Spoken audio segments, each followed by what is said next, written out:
But it would be cool to have an extra life. GBJC, we were already there. We actually made it to the boss. I'm wondering if we kept shooting him, would he eventually die?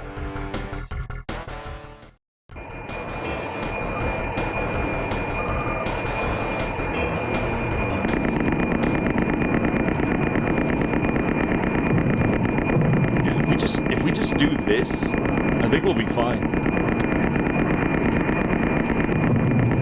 Yeah, because they don't really know what to do with that. I think this is the strat. I think this might be the strat.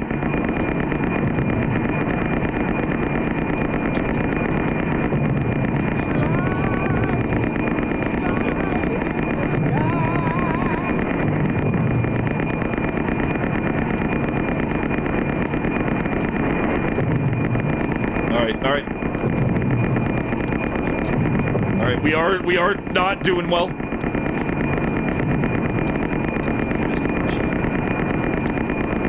Oh god, I think it's gonna be awful. I've already seen Guardians of the Galaxy. Like 5 times now. It's time to move on.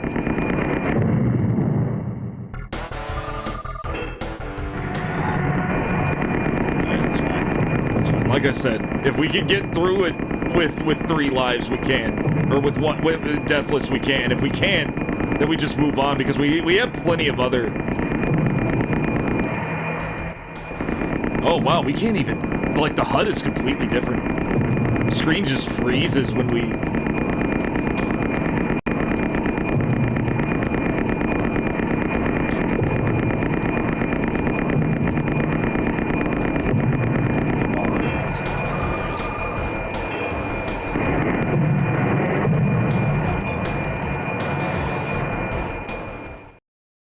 Okay, same password.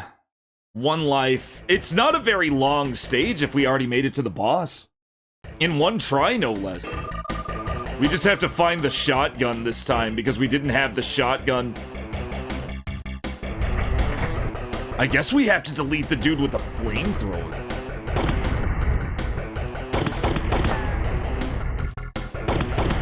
That seems about right.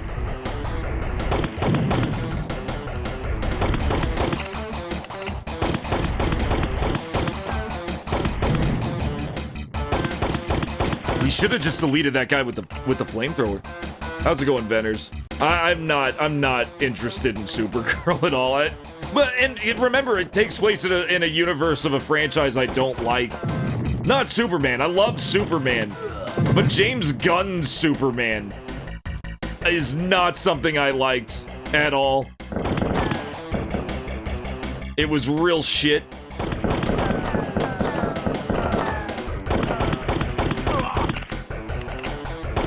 It worked so hard at you humanizing Superman that it was like actively trying to turn fucking Kryptonians into bad people. It was weird. It was like, no, that's not what Superman would do at all. He liked both halves of his fucking... It's so shit. He liked both halves of his fucking family history. Not saying he was half Kryptonian or anything like that, but he didn't... It fucked up from the very beginning. It ultimately underperformed too. A lot of people didn't watch Superman because... weirdly enough, I don't think James Gunn, the guy who's known for making ragtag teams of misfit heroes that aren't really that great by themselves, is a good fit for a character like fucking Superman.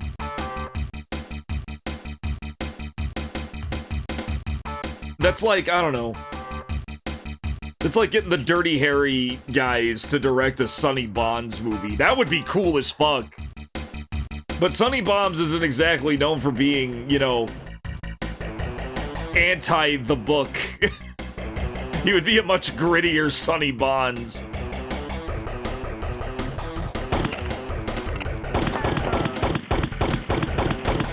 Oh, the collision on those is weird.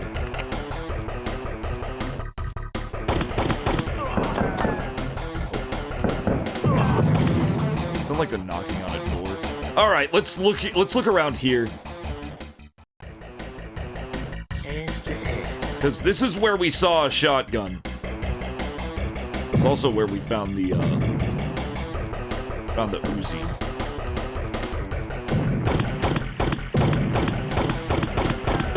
Yeah, it's where we found the Uzi. I'm not gonna use it yet. Oh, I think that's actually a flamethrower.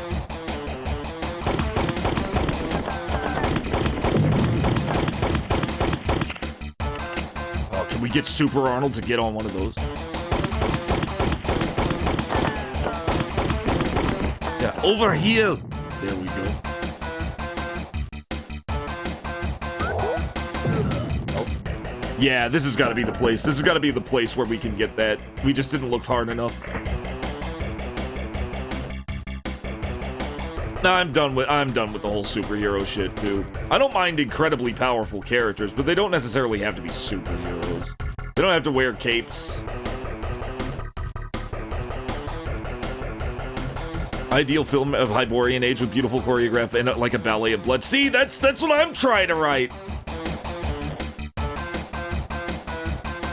Those fucking sword and sorcery near superhuman or practically superhuman characters that don't need domino masks. They don't need capes. They don't need logos. By God, they don't even need clothes. That's what I want. I want to usher in that age. Now, the He-Man trailer, the second He-Man trailer, looked way better than the first He-Man trailer. I will say that. I did watch the second He-Man trailer, and it surprised me that it was pretty high quality. All things, it still looked like it was trying to be Guardians of the Galaxy, which isn't good. But at the same time, it didn't seem to be trying as hard to be Guardians as fucking Supergirl. Yeah, we need barbarian stuff. We need dystopian arena death matches. We need grit. We need grit and risk in our movies, in our entertainment as a whole. We need to have moments where you're looking at something completely raw and unapologetic that isn't made for fucking algorithms or fucking corporate stooges that don't even watch movies anyway. They just watch fucking earnings reports. We need art for artists again, is what we need.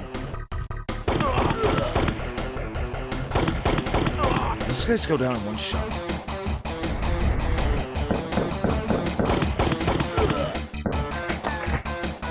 We need crazy motherfuckers in director's chairs.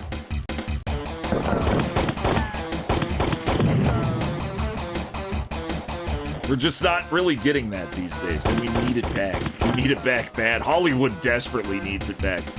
Hollywood is in free fall because they've been rejecting that.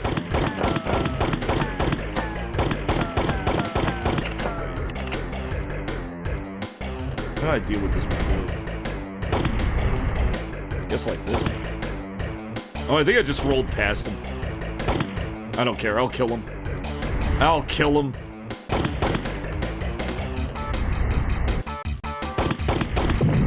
There we go.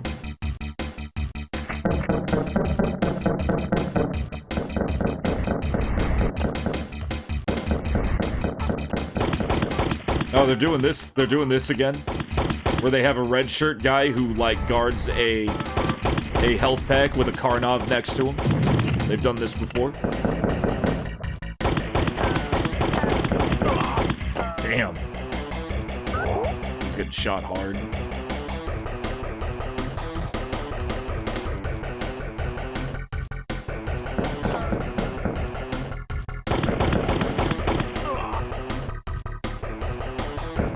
There's another one.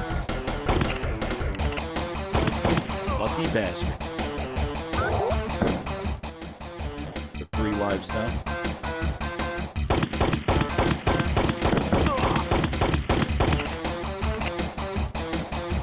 Yeah, and even David Lynch straight up said in an interview that the art house was dead. And I'm not even talking about art house films. I'm talking about action. I'm just talking about big budget action films. Those are too artsy for the suits at this point. When those are too artsy for the suits, where they have to be fucking like completely lobotomized before they can be considered family friendly enough for an R rating, like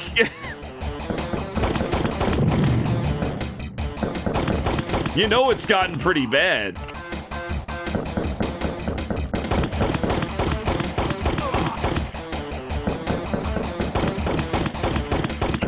Like, well, I don't know. I just like riskier shit. I just like riskier shit these days. Yeah, the title. Yeah, how's it going, Puppy Man? Yeah, I don't have... I should probably update game. I just haven't. Usually because it's, like, tied directly to... I should make it the stream title. I could do that. I could type game and make it say the stream title. That would work. It's impossible. You'll never... It is impossible. Never make it. It's impossible. I can't do that. Never. I'm sorry. It's impossible. Never make it. I'll never make How's it going, Puppy Man? Welcome in. See, you can make it. We're playing True Lies. We're in the airport. We're about to beat the final boss if we can make it through this gauntlet. Luckily, it's not that hard. Compared to, I think the oil tanker area was the hardest area. Especially with that insane... Oh no, I didn't miss it that time.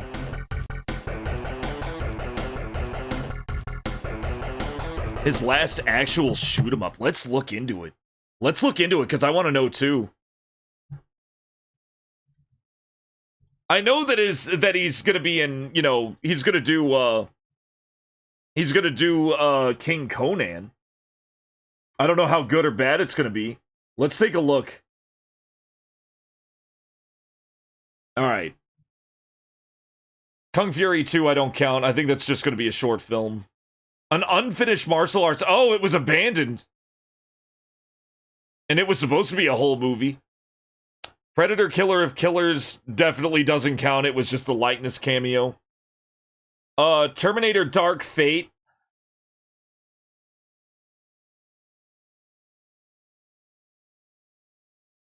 I don't count that one. Vi 2, Journey to China, where he's like this fucking...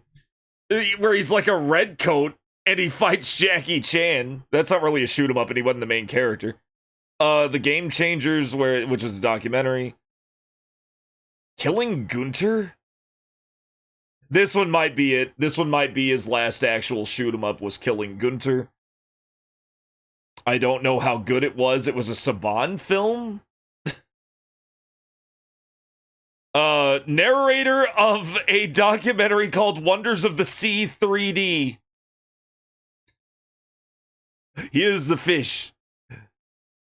I'm like getting the feeling of... He is a starfish. The feeling of coming at home. Look at him go. Coming back. He's so fast. When I pose out in front of 5,000 people. In the time lapse.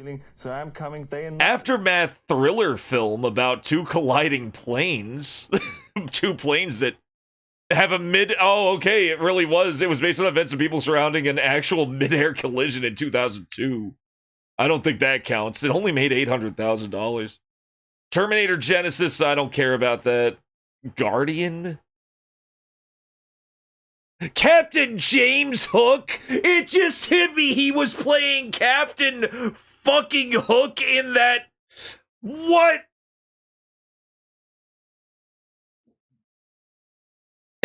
He played Captain Hook in the Jackie Chan movie.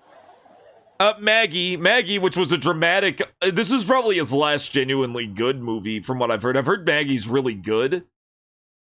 But he plays like... He doesn't play Arnold Schwarzenegger in it. He plays like a guy who's upset that his daughter's a zombie. Like, it's basically that. Expendables 3, I don't think he was in a major role in Expendables 3, but I could be wrong. Sabotage... Okay, he was in Sabotage, where that looks like a hard shoot-'em-up movie. Escape Plan was definitely a hard shoot 'em up movie. Starring Stallone and Schwarzenegger, they actually like settled their differences. I wonder how good that is. The Last Stand, which was a Korean film, it was directed by Kim Ji-woon, who had actually done some really good shit. What did Kim Ji-woon make? I forgot. Like, was it I Saw the Devil? The Last Stand. Yeah, he directed I Saw the Devil, which was fucking awesome. That was a fucking dark-ass movie. The Good, the Bad, and the Weird. A Bittersweet Life was really good. These are really good. This one is fucking brutal. This one is just good hitman movie. Both of them are absolutely worth watching. He ended up directing The Last Stand, and I think he just went straight back to Korea to make more stuff. He directed the Wolf Brigade adaptation. I didn't know that. Tale of Two Sisters, I think I watched. I can't remember. The Foul King. Sports comedy film. Oh, he's like the king of fouls. I get it. Last Stand was actually kind of fun. I imagine it was probably dumb fun. I'm glad that Kim Ji-woon actually directed it. That's what made me interested in it. Yeah, and he was in Expendables 2. Terminator Salvation, Lightness Only. This was like the last decent Terminator movie. I actually liked this because it actually felt like forward momentum and it didn't do time travel. It was actually during the fucking war. And it had a lot of cool shit going for it. I feel like it's like it was definitely better than Dark Fate and fucking Genesis. This was probably the last decent Terminator movie. The Kid and I, where he plays himself in a cameo yeah, I guess so. Around the World in 80 Days, where he was the guy with a wife for each day of the week. The Rundown, Terminator 3, Collateral Damage. That's your answer, Brokeback. That's the last, like, legitimate action movie that he was in before it all just kind of really fell apart. Sixth Day was very close. That was a drama. Yeah. Yeah, that's Sixth Day was the clone one. End of Days was the one where he was the detective Jericho Kane, and he had to. Yeah, it was all just spiritual warfare shit. And then the Sixth Day was the one where like it was all about clones and shit, which was actually pretty good. I actually like this. Fucking spoil the fucking whole ass movie.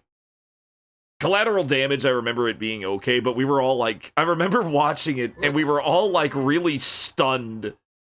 We were still like really stunned by 9/11, and I think it actually got delayed. It was actually supposed to like come out like around September 2001, and because of what happened in 9/11, they delayed it because he was fighting terrorists. You wanted the MP5 with the M203 on it? Yeah, he was working on stopping the Antichrist, and I remember these really, really well. I think I was just happy that he was in them because he almost died making this piece of shit. He almost fucking died making this fucking movie because he had a massive heart attack because this fucking prick right here decided that a fucking 200 pounds or like a fucking 300-pound suit was like no sweat for Arnold. So Arnold had a fucking heart attack wearing it and almost died. Fucking Joel Schumacher. Fuck Batman and Robin. That's why I didn't like Batman and Robin more than anything. I didn't even give a shit about the movie. I was just pissed off that it almost killed Arnold. But you know what also almost killed somebody? Another movie that almost killed somebody was Rocky IV, and that's like one of my favorite Rocky movies, probably my second favorite next to 1 and 2, which I consider one movie. Rocky IV is probably my second favorite of those. And fucking Dolph Lundgren, that smug asshole. Dolph Lundgren punched him in the chest so hard. He punched Stallone so hard in the chest that his heart literally knocked into his rib cage and he almost died. but he ended up fine. But Dolph just I think he actually was like, it was supposed to be like a real punch for dramatic effect, for like a slow motion shot or something. Yeah, Rocky IV was god tier. Rocky IV was pure insanity. And fuck like there was a director's cut that came out that cut out the robot subplot where Paulie finally found love and they took it away from him. They took it away. After all of his redemption arc, they took it away. I was so pissed because I liked the robot shit. It was funny as fuck. We need a cut that restores the deleted scenes and also undeletes the robot subplot, because the robot subplot was hilarious. Because there was a little bit of absurdism with Rocky, and it was always there. So it never felt particularly out of place, at least not for me. Fucking grenade spam.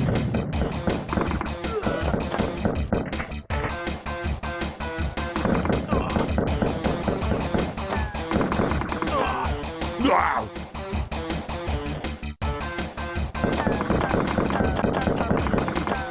How? How did he survive that? Oh, shit. Stay stupid. There you go.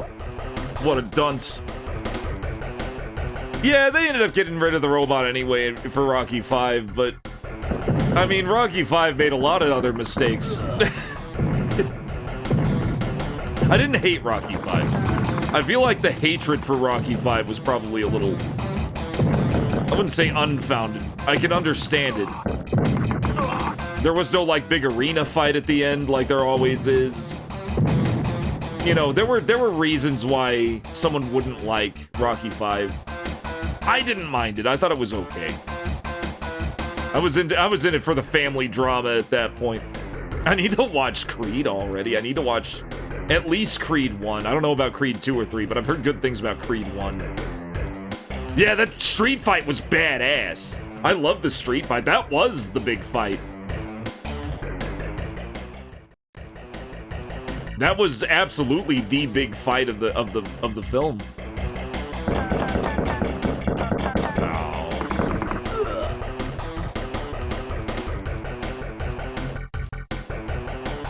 Oh, there's a fucking extra life there.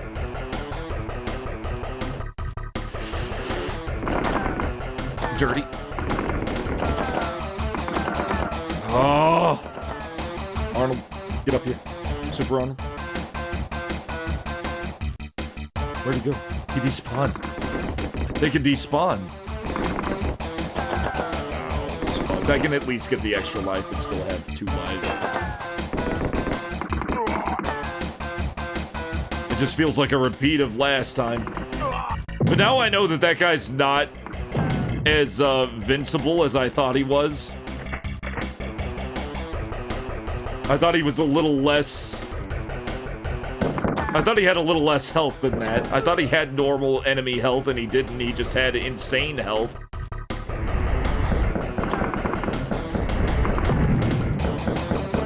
That was very careless of me.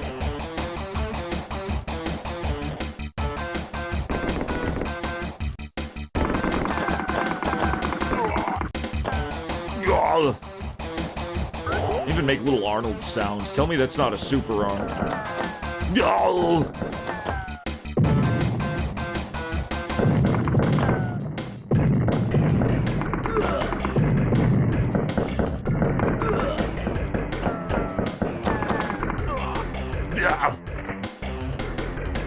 Where is it?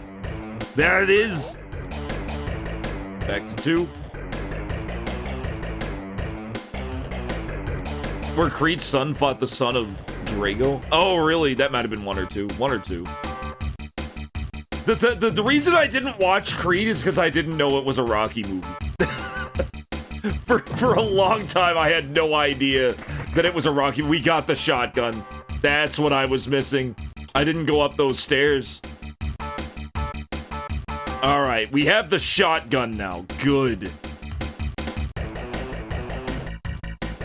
We are going to need it. Oh yeah, my dude. We got it. We got the shotgun.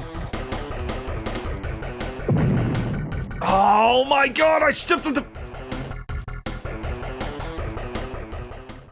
I was looking at chat.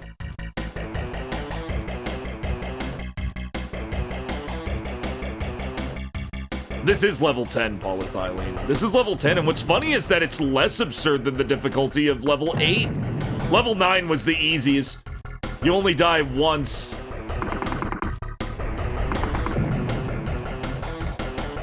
We may end up going back to that stage because... just to see if we can no-death it. Because it's that short. It's so short that you don't mind playing it twice. Yeah, there's an extra life. We missed an entire extra life thing. This is great. Oh yeah, there's like tons of guys here.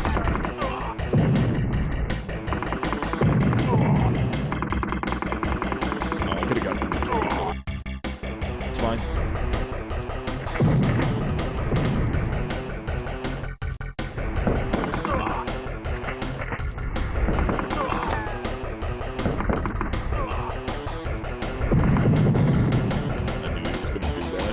Jib himself. The second he started shooting, I knew he was dead. Oh, we're Creed's on... I may have to watch that too. It's a lot of continuity shit. It's a lot of really sick, like, shared... Like, it's such a shared thing. That's cool as fuck when you think about it. How long has that series been going? I think Macaw was talking about that. Oh, shit. I think Macaw was, like, going on. I remember him going nuts about that. Oh, man, it's been 40 years! It's been, like, 50 years and they're still talking about this shit. And he's right.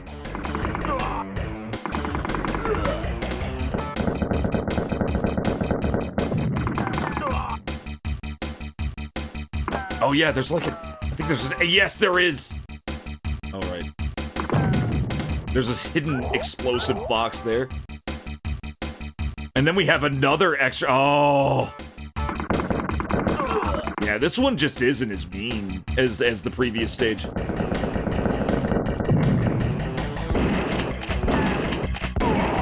Especially... Like, it's not even a matter of secret hunting. The secrets really aren't that... The secrets really aren't that much. I think it's all just prep for the final boss. If we use the shotgun now that we have.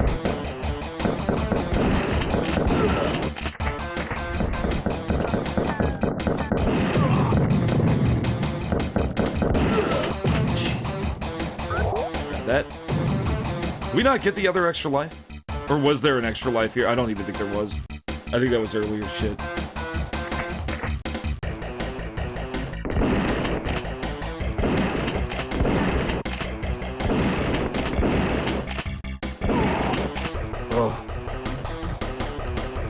I think it was a health I saw. Up we go. Just cut through what matters. No!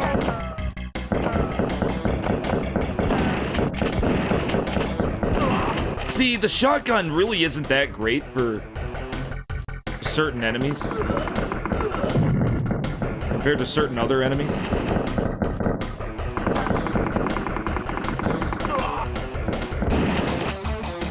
This guy.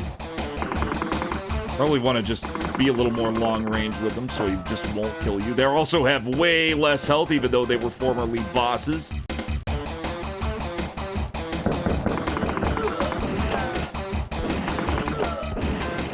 Shit.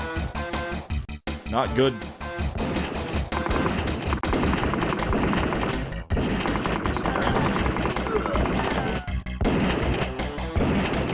Oh! Yeah, they don't take very much.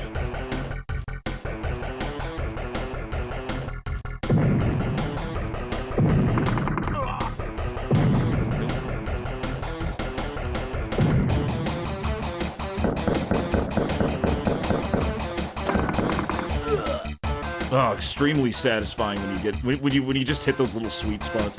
It feels so good. Situational. Any special shit here? Oh, just blast him. Just pepper him from point blank. Oh, fuck!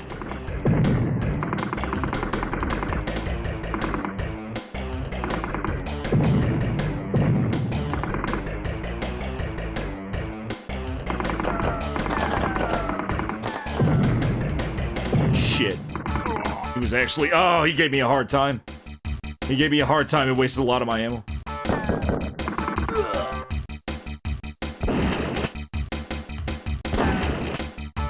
These guys ain't shit. They used to be something. Now they ain't nothing.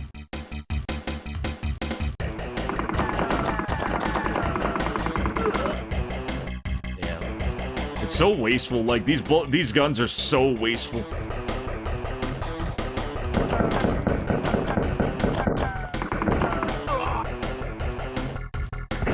Oh shit!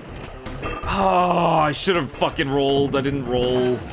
If I rolled, I'd have gotten right out of that.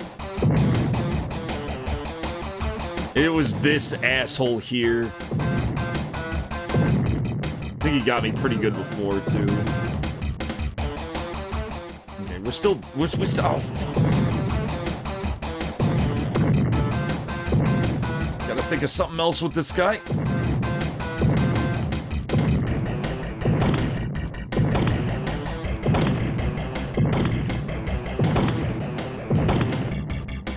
Just how you fight them.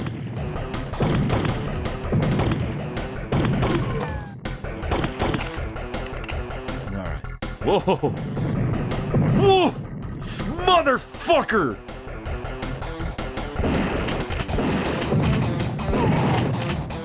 God!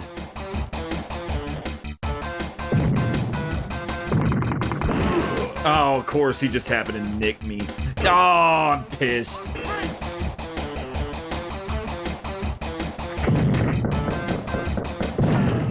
Now I'm mad.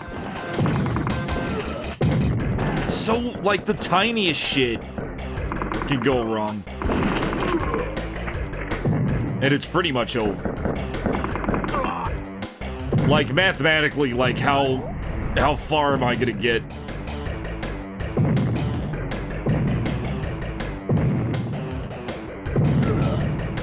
As far as I can.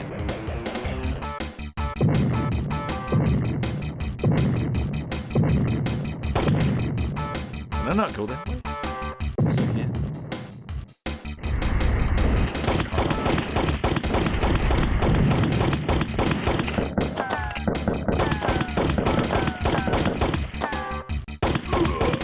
Yeah, these guys are so easy now.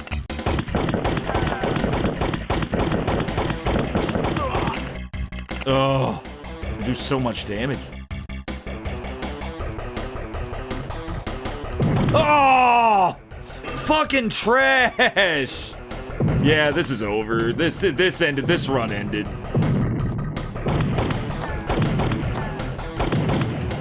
This run is at a fucking standstill. We can definitely do this. This is way more fun. Way more fun than the oil tanker. It has music too. The oil tanker was just pain. This has got way more going on. I wouldn't say Oil Tanker was the worst stage because it had the second half. The second half was really sick.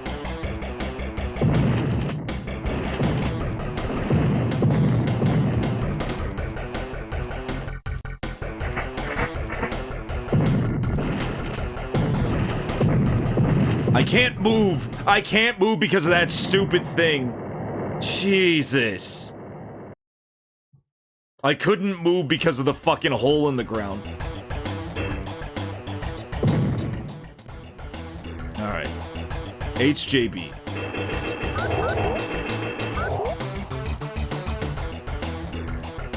GBJC.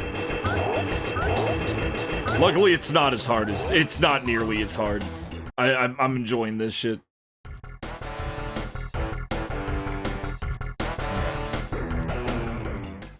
So we have 4 minutes to kill shit. I'm thinking of just going back and forth and shooting.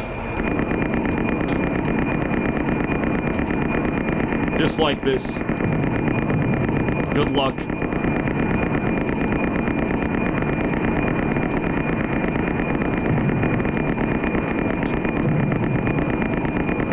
Good luck trying to hit this. You can't do it.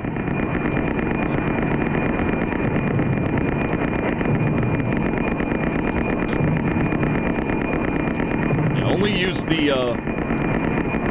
well, I say that. They're actually doing a pretty good job now.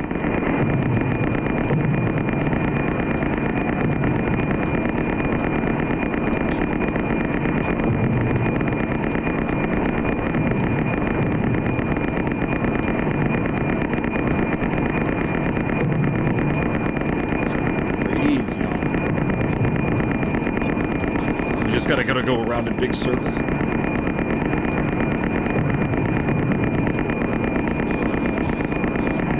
on, where is it? That really sucked. That really sucked ass. Oh, there's such a delay on when you shoot the fucking Scud missiles.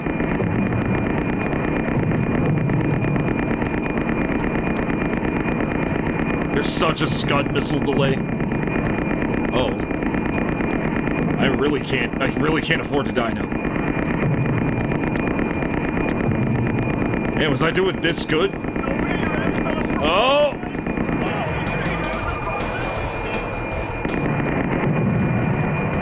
Oh. Close. Close. That's right, guys. Don't forget your Amazon Primes. Okay, so we have plenty of lives, we just can't fuck it up. It's so easy to squander the lives.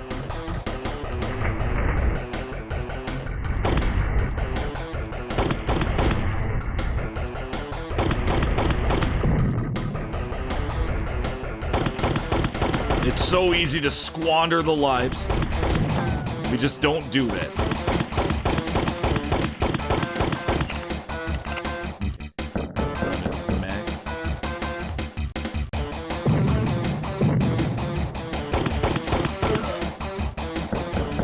Blah, blah, blah, blah.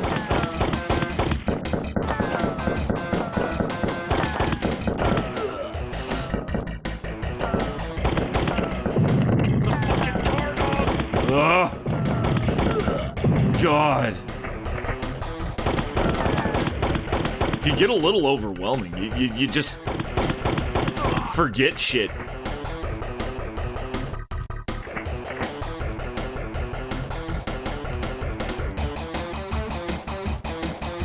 Nope.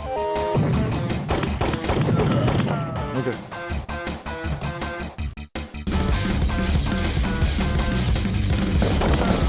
Huh.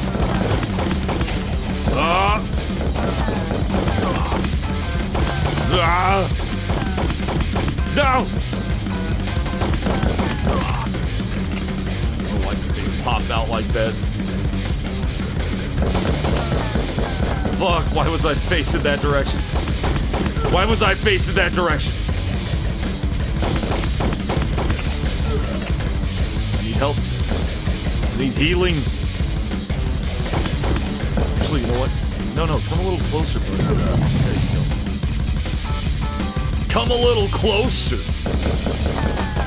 Oh! Okay.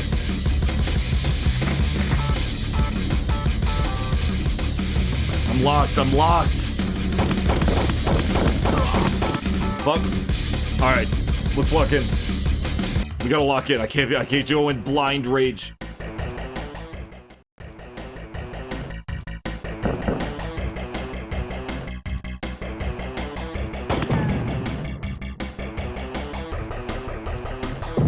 Good job. What an idiot.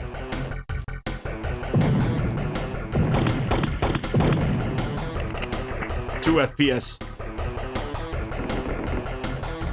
Come on, Super Arnold. You know you want to hit this.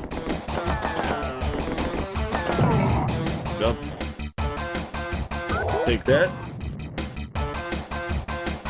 Take that. Oh, we already have the, good. Alright, now we just move up, and we gotta make sure to go up that other stair flight so we can get the shotgun and an extra life. It's so important.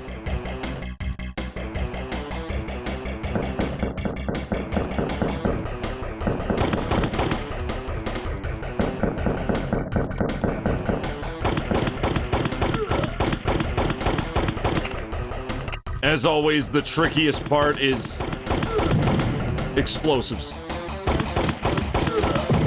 Ah!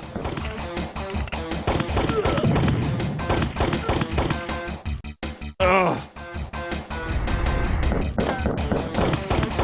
Case in point. Explosives are easily the hardest.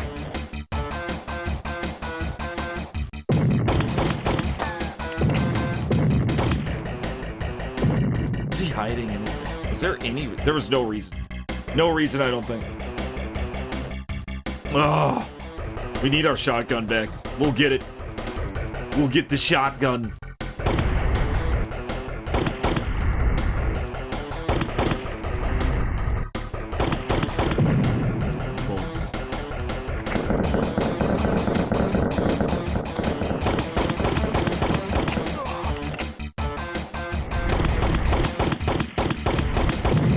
Stay just out of range of him, and he's not a threat. Shouldn't have grabbed that. Shouldn't have grabbed that. It's fine.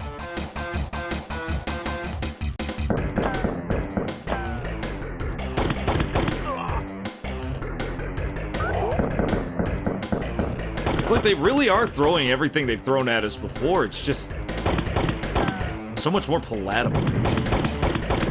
I guess because they've run out of new enemies. Last stage didn't have any new enemies either.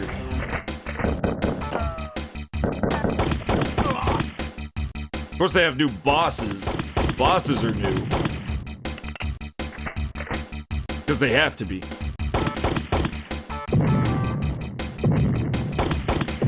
I'm betting the final boss, the bald guy, is gonna be nothing. I'm betting he's gonna be like nothing, and that guy that we fought was the actual final boss. Like as far as challenging enemies go. We'll find out. Oh, yeah. Oh my God. I am a cat. Meow. Meow. He's a demon. It's a fucking demon. I've seen Nick Cave play a cat. I'm pretty sure Arnold Schwarzenegger needed to be in Cats. Could you imagine? It's just him shooting everyone. He's not in a cat costume. He's just shooting every character.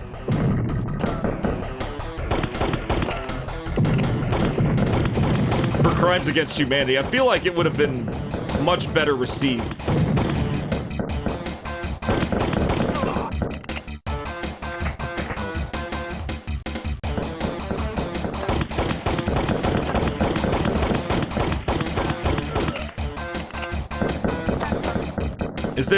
Tell me there's a health up here. There isn't. I'm gonna have to find it.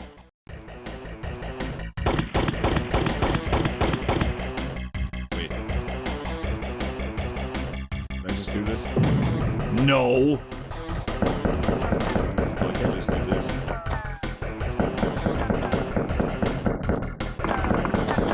I missed!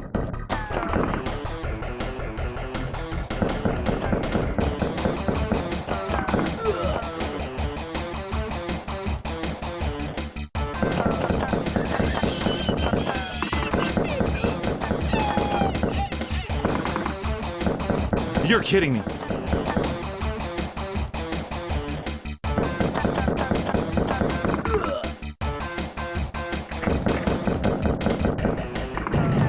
a big ticket. Big ticket. No! Fucking Karnov. Of course it was behind the fucking Karnov. Oh. Reset. We're resetting. This is cursed. Cursed run. Cursed run, we're resetting. We're getting back on the plane. We're getting back on the plane. I'm thinking of going in big circles. HJB. HJB. GBJs.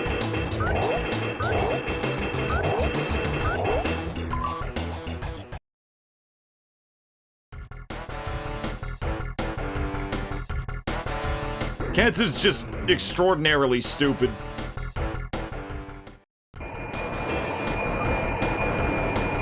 I'm pretty sure the only good thing that Cats has ever done is get Tom Selleck a wife. I'm not kidding. Tom Selleck, for some reason, went to the fucking Broadway to watch Cats.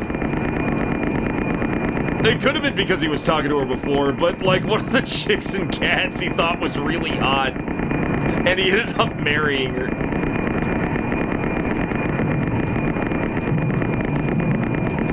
So good on Cats for getting Tom Selleck married. I'm glad something came from that evil.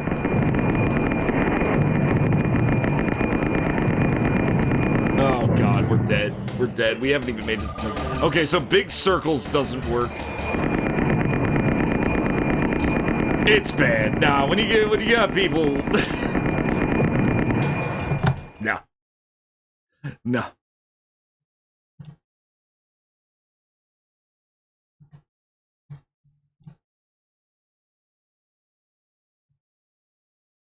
It's bad. It's bad. That's like probably the most dignified image in the entire movie.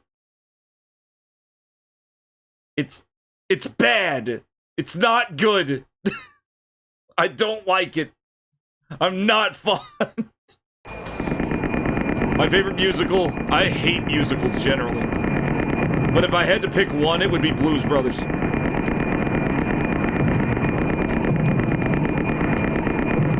I always found musicals to be extremely filler heavy. Like the musical numbers don't really advance the plot any more than, you know, a couple of lines of dialogue would. It kind of goes against my nature.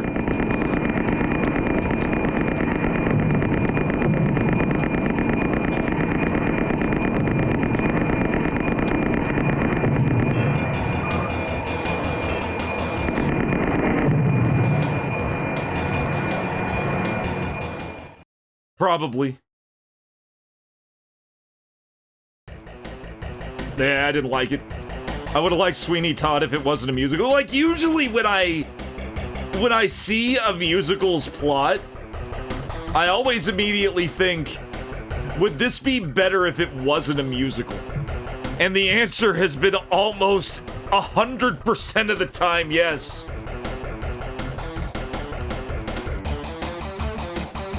I think the biggest example of that was Les Miserables. The best Les Miserables, in my opinion, was the one with fucking Liam Neeson that wasn't a musical. And I was like, this is awesome! I wish this was never a musical. I could have a whole mini-series that's not a musical of this movie. That's usually how I am. I always give it the... Would this be better if it didn't have random numbers?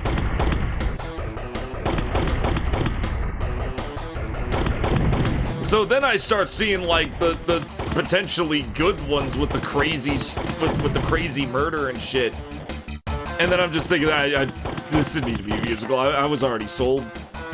You didn't have to do that.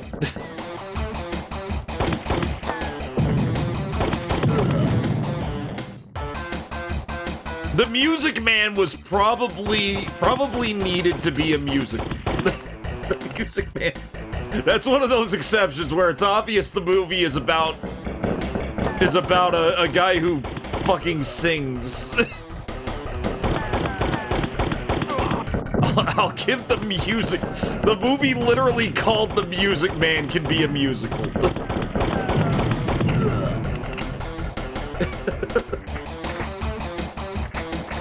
They got me there. I don't know, I just never really liked him. I think I burned myself out on him when I was a little kid because I just watched nothing but like Disney Renaissance movies when I was a little kid. So I started like equating, and I think what I did was I started equating musicals with cartoons. So it was just cartoon behavior.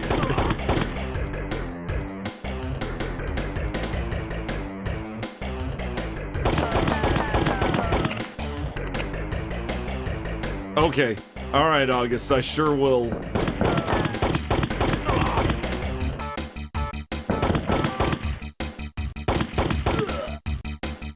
Let's see here. Up here, maybe? I do like a good concept album. Jeff Wayne's War of the Worlds I liked. And still like. But amazingly, but get this, the songs I like the least are the ones that are the most musical-like. The fucking Nathaniel song I hate. I don't like that song. Because it's like a dialogue when it shouldn't be. It's like if you're gonna make it should have been radio drama. Like, that's just how I am. Oh, see, I didn't even know it was like adapted like that. I like listening to it. I've never actually watched it. No, that would be stupid.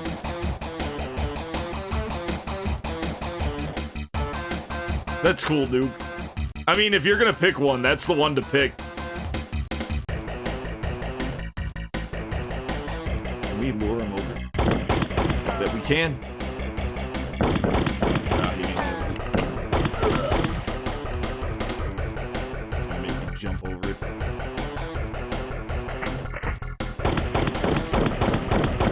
God, I hate that. I hate that same frame gunshot that they do sometimes. And specifically those guys. One of many reasons to not like them.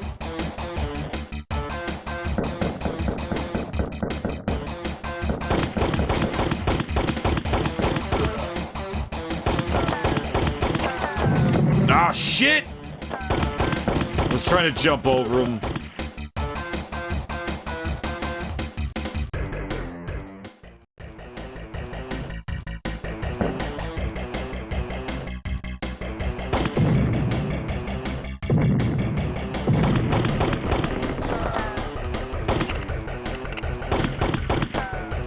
Dude.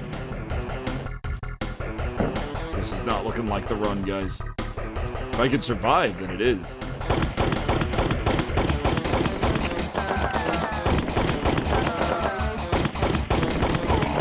Fuck! Nope. No, that sealed it. That sealed it. We're doing it again. We're doing it again. I'm not saying that you shouldn't like other people shouldn't like musicals. I just really don't. Don't try to convert me. It won't work.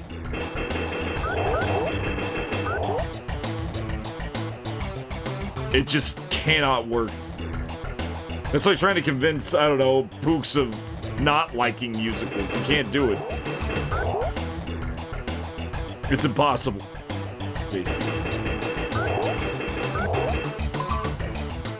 Because I always like them for any redeeming qualities I see in them are in the non-musical section every time. And it just makes me feel like, ah, this is amazing. What a waste. Could have been so good. With like a shootout instead of whatever this is. Make it a Jackie Chan movie, replace all the songs with Jackie Chan fighting someone. That's a choreography I can appreciate. I think everybody could agree with that.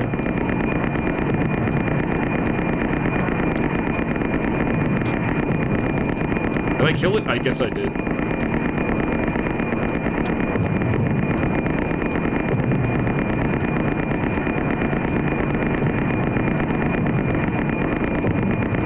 You're supposed to do this.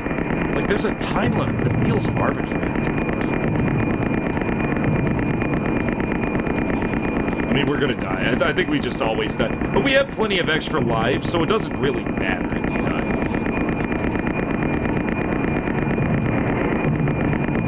That dodge was really something.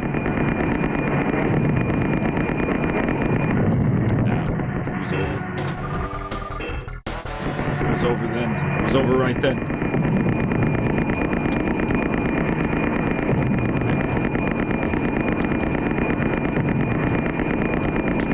These guys are definitely the MVPs when it comes to hitting me. And what sucks is you kind of have to... Yeah, oh my god. Well, that's fucked. Let's just go ahead. Let's just go ahead to the next stage. It doesn't look like we could beat this without dying at least once. But luckily we have the password for that, so that's fine. I'm pretty sure we ain't one shot in that one. ZJD. No, what are you doing? Rub. ZJD. GBJC.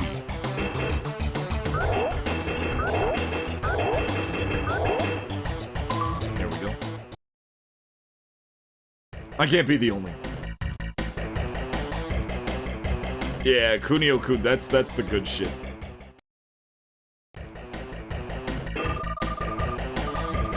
Yeah, no more trying to one-shot that. I think we can, but I can't be bothered.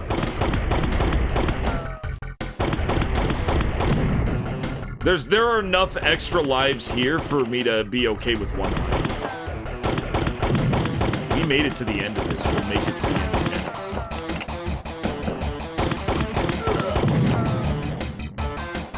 Hey, what's up here? That clown?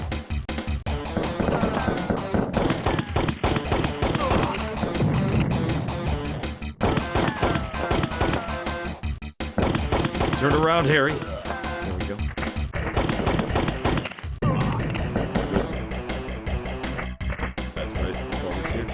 Which isn't bad. Going from dodgeball to underground soccer, then a hostile takeover of the school. Kunio getting the tree of woe. He got tree of woe.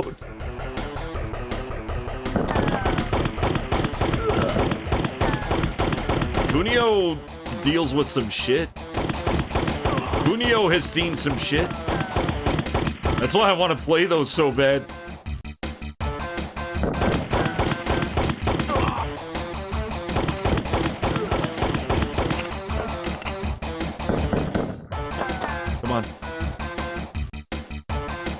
I'm right here. Oh, you're gonna get me. Oh, you're gonna have to peek around that corner. Come on. It really doesn't. Let's go this way first.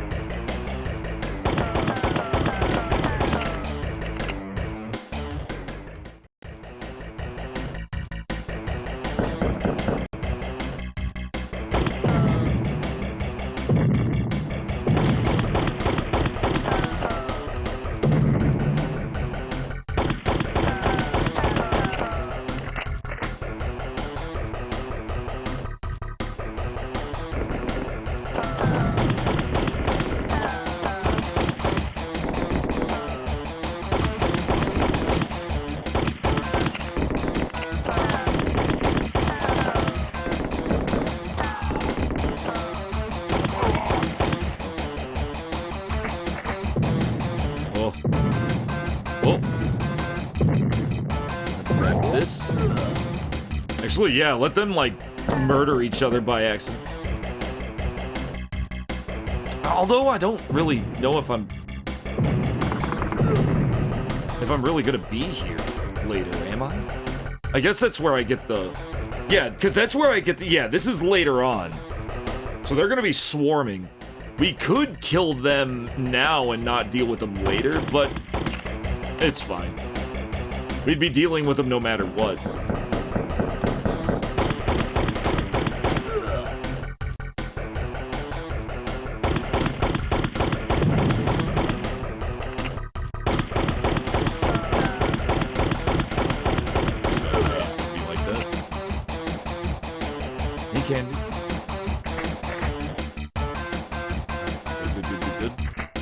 Very good.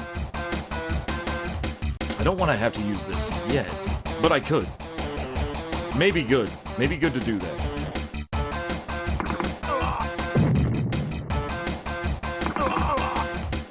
Those guys go down in one hit. Those are like little special cronies for that specific...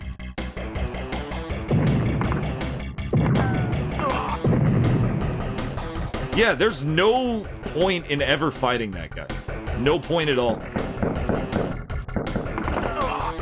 Except for completion, I guess. But there's no real completion counter.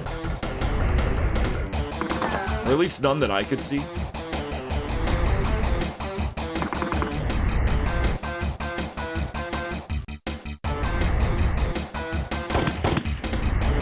Jeez. Okay, so he takes, what, 8 shots?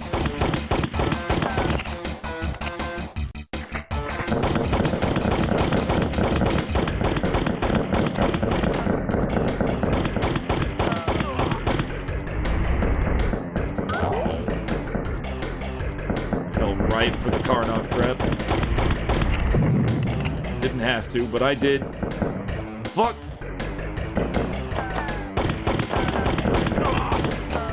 Damn, why do they do so much damage?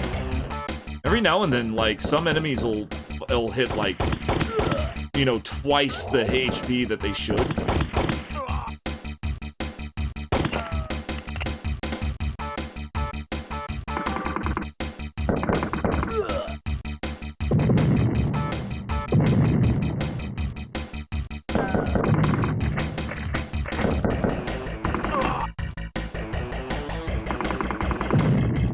Oh.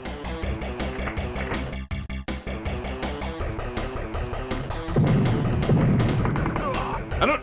What? Might have got hit. Without really knowing it. Need healing. Need health. Dirty, filthy shit. Fucking hell.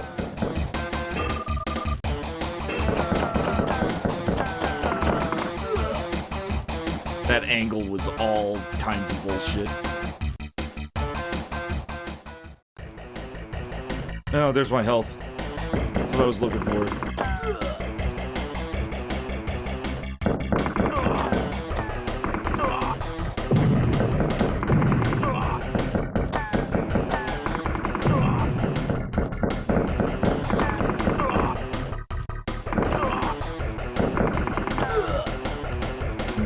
Let's get our shotgun. Let's get our shotgun. Let's get our life back.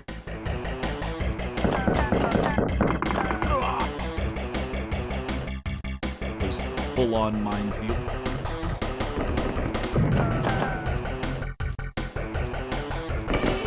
We almost just killed.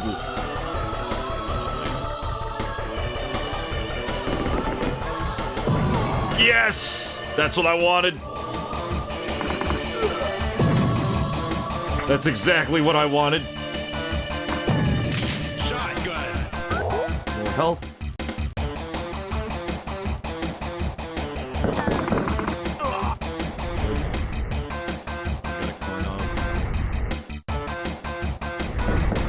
Oh no, that deletes us.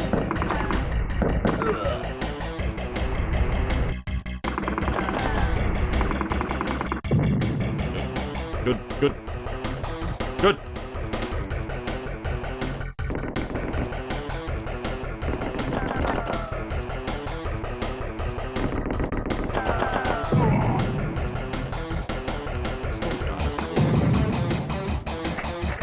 Shotgun.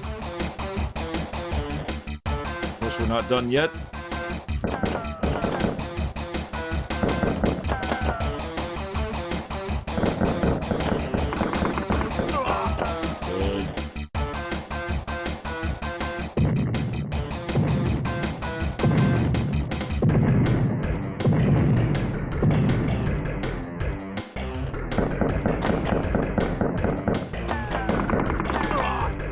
Good.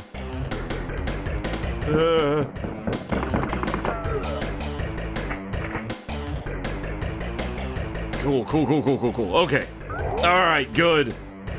Back to 3 lives. We can bring that up to 4.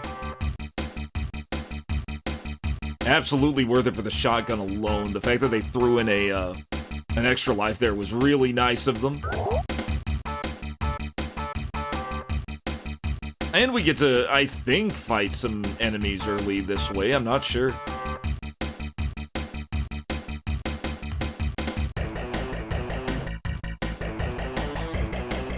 We can make it to the boss. We made it to the final boss before we make it again. Oh, this is the way.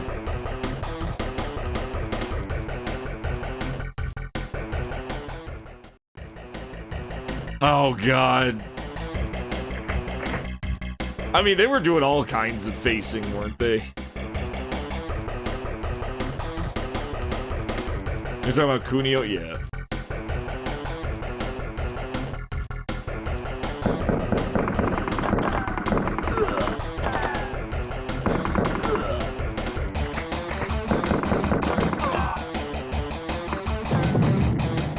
There we go, there we go.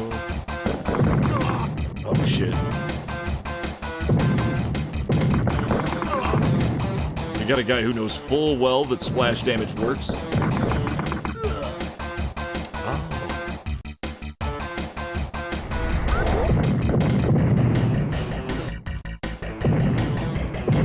I was missing an extra life. I thought there was another one, but I couldn't remember where it was. I thought I already got it.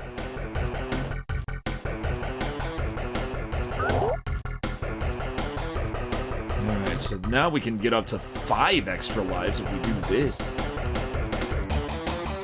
There should be one in like a little corner. It's like a very obvious little secret.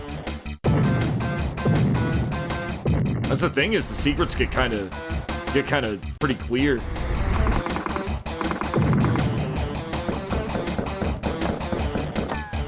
wonder if this will actually help. It did. Hidden walls.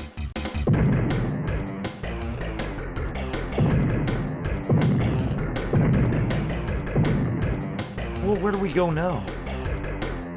We don't go further down. That's where we came from.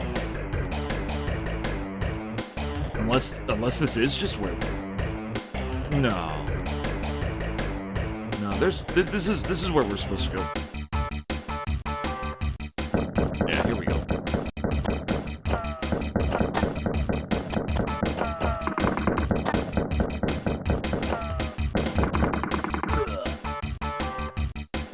Really bad at hitting those guys for some reason.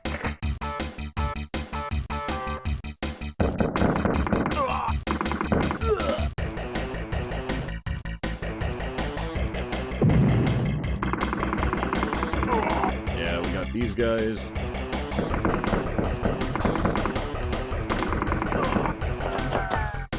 Alright, let's go back and heal. Let's go back and heal. Hey, Costin. Oh, you're waiting impatiently? Well, you don't have to wait much longer. It's only 2 minutes away. I'm glad you're liking it, Costin. I was hoping that, you know, even if one person liked it, I feel like I've done a good job.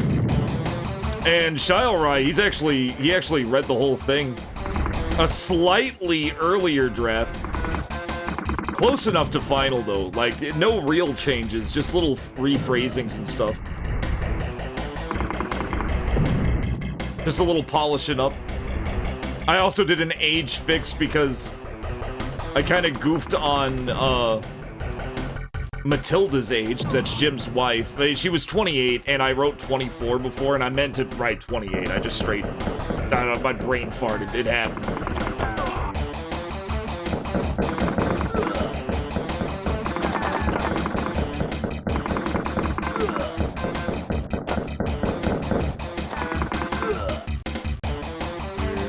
Yeah, here it is. Oh, I keep forgetting there's a health there too. It's basically you made it this far.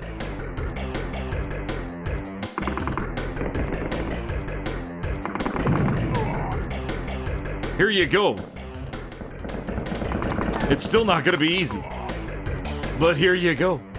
We can go up here. And I think there's some cool shit here, but I can't remember.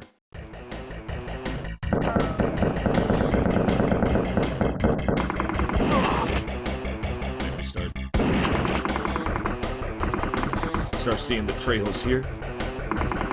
We got Danny Trejos with shotguns. They're extremely dangerous, but they don't have a lot of health.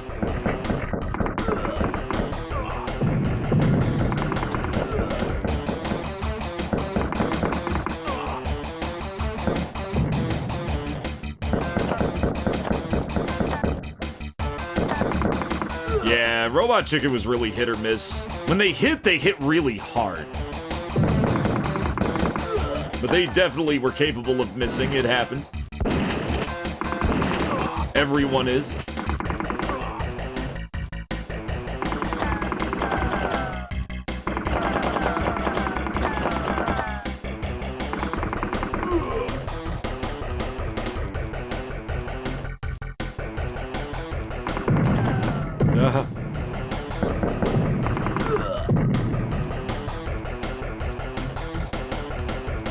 I need health. Oh, cool. There it is. Alright, we'll stop here because it's time. The next chapter is out. Hope you guys are ready. I should probably, I need to make, an alternate fucking thing. Let's see here. Let's see if the next chapter's up. I have to read chapters 4 and 5, so you're getting 2 chapters because I skipped a day. Profile page. Let's see. Yep, latest 5. So it is here. There it is. You're off to read the... Yeah, hurry, run!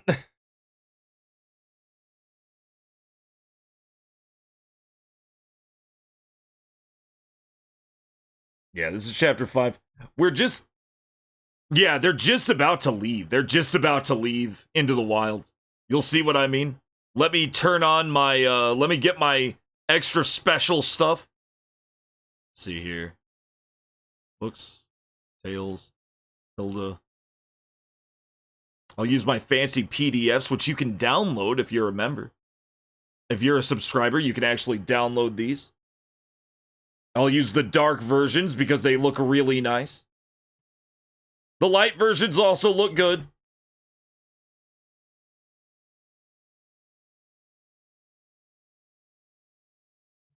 We need music. We also need music. Let's see here. What would be good music, guys? What would be good music? Probably not Toho music.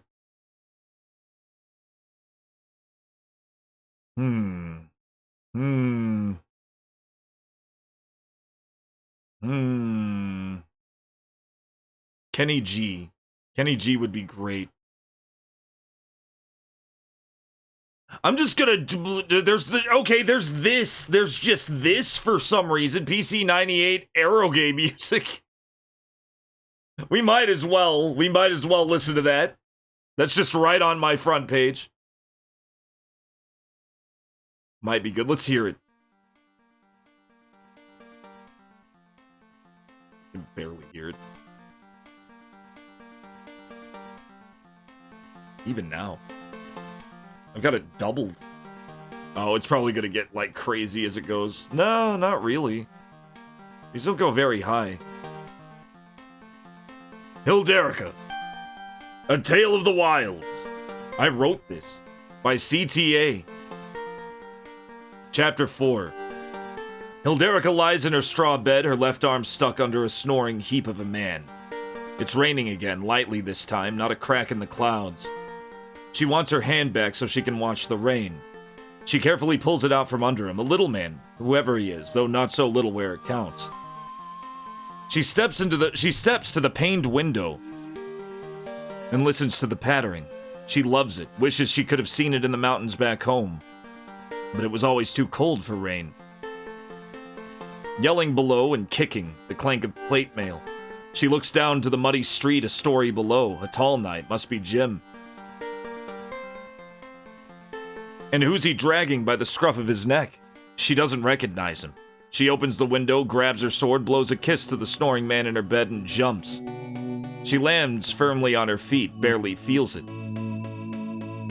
Oh shit, it's getting louder. Now it's getting louder. There we go. Ho there, she calls as the knight slams the carriage door. He looks over. Hilda, morning. Jim's voice is canned, barely audible over the rain, his face completely obscured by steel. Hilda. She smiles. She's never been called Hilda before. Who's the lucky man, she asks. Jim hesitates a moment and says, get in. Maybe you can help. Little prick's a fighter. Hilderica glances at Jim and opens the carriage door. The man, red-faced and exceptionally short, stares out with bloodshot eyes. Can he be the barbarian version? He scrambles to the opposite end of the carriage as she sidles in. She grins, lips locked at his cowering form. Not such a fighter after all. He's a very short guy, very little dude. Jim steps in from the other side, squeezing the little man between them. Hilderica leans a touch closer. With a hya and a crack, the cart moves. Hilderica turns to Jim. So who the hell is this guy? The little man pipes up. Shut up. Jim, who the hell is this guy? Here, we need slightly better music. Oh, wizardry. That's pretty good. That's a little loud, but it's pretty good. There we go. Shut up, Jim. Jim, who the hell is this guy? His name is Lawrence. He's a horse thief. I'm sure you've seen the posters. She hadn't seen the posters. Couldn't read them and didn't care for parchments or maps. I haven't seen the posters. Jim's helm scrapes as he tilts it her way. You're looking for jobs and you haven't gone bounty hunting. Bounty hunting? What's that? Lawrence looks over at her.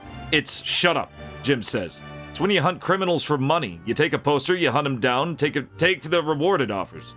You really don't know. Hilderica furrows her brow. Should I? She asks, heat blooming at her neck. If it's coin you need, yes, you should. Jim turns his head forward. Now you do. Hilderica blows air through her teeth and looks to her side out the window, at the rain. Pretty much. Would you like her to drag you, or shall I? Jim looms over Lawrence. The plate mail transforms Jim into a faceless beast. Her! A predictable answer. Hilderica picks Lawrence up and slings him over her shoulder like he's a child. He's about the size of one. Now that she thinks of it. She knows the drill, having dragged Fenwick before. Hilderica and Jim head into the castle and turn the first corner to the prison door. The armored doorman salutes their approach. We got him, Pitt, Jim says, with no little pride. Finally. Go ahead and toss him down. Hilderica drops Lawrence. He screams on his way to the stone floor. Ah, fuck, he shouts, hand to his back. Pitt bends to pick him up. Any luck finding them horses, then? Pitt asks. Jim shakes his head. We found the coin he made from them, but the horses are long gone. Damn shame. Well, Brock won't care. He's gonna have fun with you, little buddy. Pitt lightly pats Lawrence's bottom, tells the pair to wait, and heads through the prison door. They wait in a silence that drives Hilderica mad.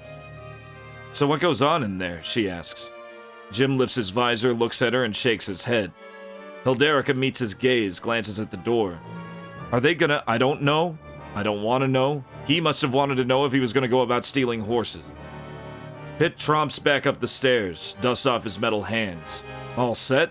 Poor little guy? You take care, Pitt, Jim says. He and Hilderica take their leave.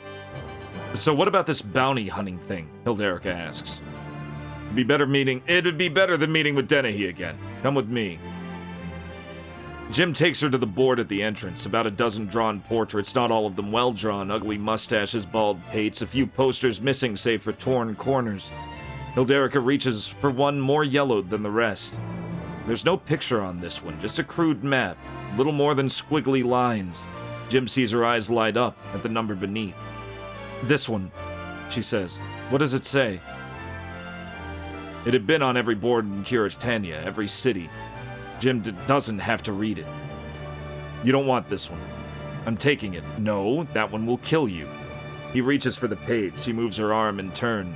No, it won't. Tell me what it says. He sighs, takes off his helm, scratches his stubble. By the royal decree of King Torvald VII of Curitania, it is hereby declared that Wallace the Mad be hunted down and killed in combat or subterfuge. Wanted for the murder and defilement of 18 men and women as of this writing, the reward being a sum total of 1,000 groschens. She points at the number. 1,000 groschens. Can you read this map? Do you know where it is? Jim's eyes become slits. Do you know why this parchment is yellow? Because it's old. Because it's old, yes. Nobody's collected on this. He is still out there, and has been out there for years. He may not even be here. He taps the crude mountain, the small black cave near its snowy peak. Do you know where this is, Jim? She won't quit. He knows she won't quit. Jim breathes in. This is terrific. Begging your pardon, my lord? Jim asks. I don't have to do anything. Dennehy's words are fast, clipped. He bounces in his seat as his servant tilts the razor from his throat. She's killing herself. Clearly, my lord. This means your time is much shorter. Dennehy stares at Jim through a mirror that turns his face into a moon. With a snap of his fingers, the servant gets back to shaving. Have you learned anything? About her, yes. About her intentions, no. Dennehy scoffs. Then you're going with her. The blood in Jim's face pools to his feet. With her, my lord. Yes. I don't care if she's dead. I still want my answers. Jim stammers. My lord, my daughter will be gone for days, maybe weeks, and into the wilds. I'll provide for your family. You've been out in the field before. The field, he says. The field. Permission to sit down, my lord, Jim says. Denied. No time. Hilderica won't take long, and I need you with her, close to her ear. And back in one piece, of course. Vanish as soon as you learn why she needs this money. It makes little sense. This is obsession, but Jim can't say so. He can't say anything. Then his round reflection pouts. Sir Jim, don't make me beg. Jim feels the weight drop on his shoulders like a second uniform. He doesn't want to leave his home, not with this, not there. He certainly doesn't want to be alone with her. He knows she's good, knows she's honorable, knows she's beautiful. Worse still, she's willing, and in more ways than one. The blood finds its way back to his face with reinforcements. He breathes in, breathes out. Yes, my lord. Chapter 5. As Hilderica bathes in the river, she watches Jim at his home. His wife, a little pudgy blonde, runs up to hug him, and he holds her tight. There's no joy in it. They kiss, long and slow. He kneels down and holds his little daughter in his arms. Wherever he's going, he isn't quick to leave. He saddles up, loads his horse with food and hunting gear. Water beads and rolls down her bare skin as she rises, until only her hair is wet. The water beads and holds down her bare skin until only her hair is wet. She grabs her sword and heads for Jim. He reaches the road with his horse and sees her. Jim? She shouldn't be worried, but worry is thick about them both. Hilda, heading out? He looks over at the horse, then back at her. Yes, I'm going with you. With me? Why? He laughs, his eyes watery.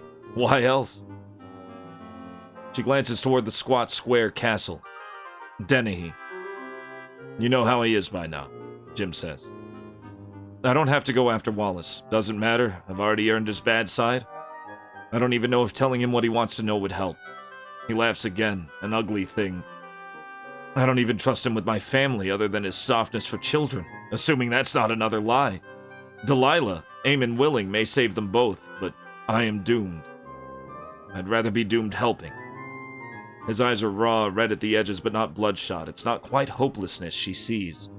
She looks at him a long time, no hint of gold, her eyes a sea of grass. Okay.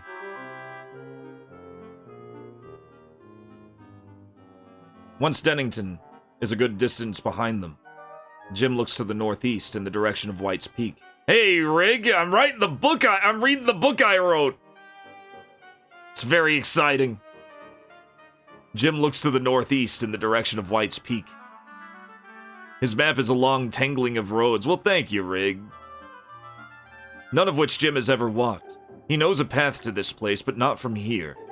Jim rolls his map and asks, What do your people think of death? Hell of a way to start a journey. You're already thinking about its end, Hilderica says. I'll get better. This was not a good day. A lot of old shadows peeking. I know of shadows, Jim, and I know of death. None are immune to it. Most should be. My dead mother told me that death was our closeness, why we mingled, why we lived as one. Death is big, she said, and we have to be big ourselves, stare it in its face. Let it know that we are killers too. Killers? Would never think it of you, not the way you talk. It's always life with you. Not with the highwaymen. Jim looks at her. Really looks. Not her gorgeous body with her muscles and her hair, nor that sheen that makes her tantalizing and somehow clean. He sees instead a coldness that he'd ignored before. A killer born. No, he says, not with the highwaymen. How do you kill like that without guilt? Why do you wear that quilt? A smile breaks through the stone of his face and he tugs at his surcoat. Oh no, you ask me why all the time, I get a turn. She hums a laugh and its sweetness itself, fair enough. There are some people we, all of us, see, and we know they have no forgiveness in mind even as they beg for it. We know that Skarn has marked them for death. Your law speaks of this, does it not? I've never read it. Skyclad intuition grew famous long ago, so the older folks said. Toril, in particular, saved one of your kings. If there were a blade who rose higher than the rest, it would have been him, but he was gone an old man before I was born. Toril. My father would tell me that story all the time. A long time ago there was a big wild man, long hair like yours, beard down to his belly, with fiery eyes and no clothes on his back. The king had him hunt a band of traitors who conspired to put his brother-in-law on the throne. They hid in plain sight, so careful that nothing connected them at all. But Toril, he could see them. Yeah, it's an old term. I didn't know at the time. I actually looked it up to see if there were any other books. The original title for this was going to be Skyclad. But then I found out that there was already a book called that was actually like a little more biographical, I think. Because it was about like Skyclad were what was like this term for like certain pagan priests that would like do fucking rituals naked. I didn't know that. I just thought it was a cool name. I was like, that's a cool name. I'm gonna use that. Yeah, I'd never heard it before either. I found that out later. I was like, ah shit, I gotta change the title. He saw the sin in their minds and the poison in their hearts. There were 7 men alive when their plot began. Only 3 met to do the evil deed. Toril took his mighty axe of gold and silver and cleaved off their heads in a single swoop before they could even draw their knives against the king. And the Skyclad were protected men from that day on, Hilderica says, and she smiles. I was told it was an axe with a handle carved from a dragon's scale, its blade forged from a steel that was hurled from the sky by Skarn himself. Jim laughs. They have dragons up north too? 1, maybe. Jim winces, a pain, not in his ass but his lower back, a new pain, just dull enough to annoy. He hops off the horse with a groan. Your turn. Well, with that spindly thing is Roland, and he's a good boy, aren't you? Go ahead, Jim says. Give those tree trunks a rest. He pulls the rein lightly and the horse stops. Deep chestnut hair glints at the setting sun. A knowing eye peeks out from rough black hair. Hilderica pets Roland pensively and lifts her foot to a stirrup. Other side, on the left. She walks to the other side. Why? He's trained that way. Jim pats his sword, a thin thing about the length of his arm. Better not to sit on this when you mount. Though you won't need to worry about that. He looks at the blade strapped to her back, wide like a broadsword despite its claymore length. Has to be heavy, though she never shows it. She puts her left foot up and swings over as Jim tells her. The horse looks small beneath her, but Roland doesn't complain. Now hold on tight. He pulls the rein, and startled, she starts laughing like a girl. They have dragons up north, but no horses, Jim asks. I think it's too cold for horses, Jim. We have big fat bison, too big to climb. Bison? Like one of your cows, only bigger, with more meat. She shouts down at Jim as though she's miles above him. Jim looks up at her and feels like he shouldn't. She's steady, taut legs holding tight, firm hands holding on. He doesn't feel as guilty as he glances at the bounce each hoofbeat brings, but tears his eyes away toward the gold glint in her own. Well after dark, Jim builds a small fire as Roland grazes nearby. He pulls some hardtack out and offers Hilderica some. "Why are you handing me this board, Jim?" she asks. "It's food. Hardtack, flour and water, bit of salt. Take it." She looks at the tack back at Jim. "I'm gonna get us some food." She stands and walks into the brush behind Jim. Rurik's forest had been on their left for some time, and he saw her glancing at it all evening. She disappears into the woods like wind through its leaves.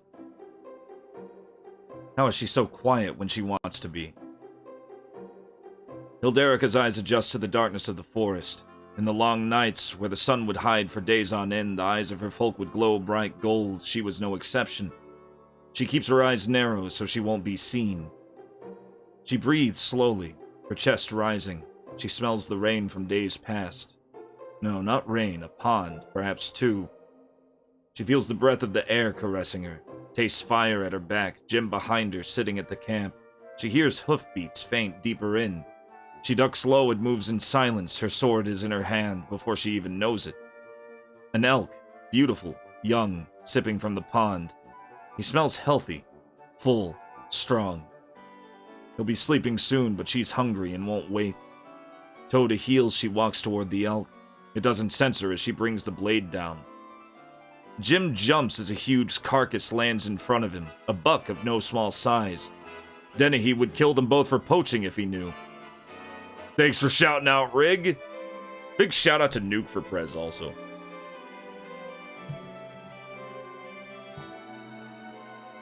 If I can spell shout out.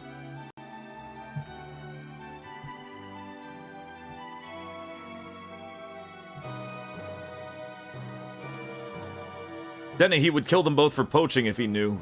To hell with Dennehy. Hilderica saunters into Jim's view with that smug smile of hers.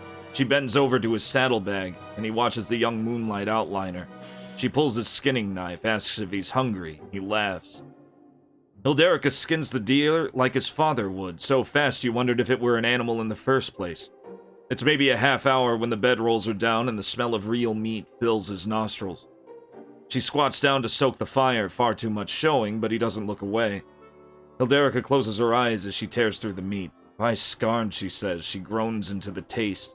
Jim can't help but watch her as he chooses his own helping. By Aemon, it is good.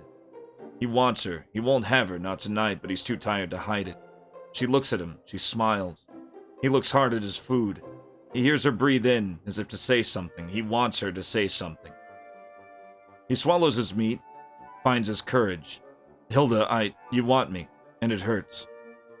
She looks up at her. He looks up at her, and still she smiles. No lustful smugness, no predation, only warmth. "If you were skyclad, I'd have you now," she says. "I'd have had you in town. We'd be no less friends for it. We'd be sharing each other as we are sharing this meal. But you're not skyclad. You tempt me, woman. I know. It's different for you. I saw it when you kissed your wife, saw it when you held her, that stirring in your loins. You don't feel it the same way. It's more. It's bigger. You value it so." "Of course I do. It's where life springs. It's where children are born. Children are easy to make. Any pair of fools can make one. This sword, this dinner, that took work. Lust is a fool's thing, muddies the mind, gets blood to the wrong places at the wrong time. When we feel that muddying, we work to get rid of it and go on with our lives. And that's all it is to you, a malady." He could squeeze her, hold her, meet her lips with his own and test her claim. He only has to move. He bites into deer meat. His head is muddied. He breathes in. "If I do, Matilda will know. You're not the only one who can see guilt. Yours is easy to see. You're a shit liar." Her smile is a half thing. "Get some sleep, silly man." I forgot to indent that. I'll fix that. That's chapter 5. And that's pretty much where the calmness ends, because shit's about to go down by chapter 6. People who know better, who know that, who've been that far, know it. But that's where we are so far. If you want more right now, all you have to do is subscribe and join the Discord, or even go to the Patreon. I actually have a Patreon. Let me bring that up. Let me bring those up. I think I put it here. Wow, I didn't bookmark it. I'm an idiot. I'm a fool.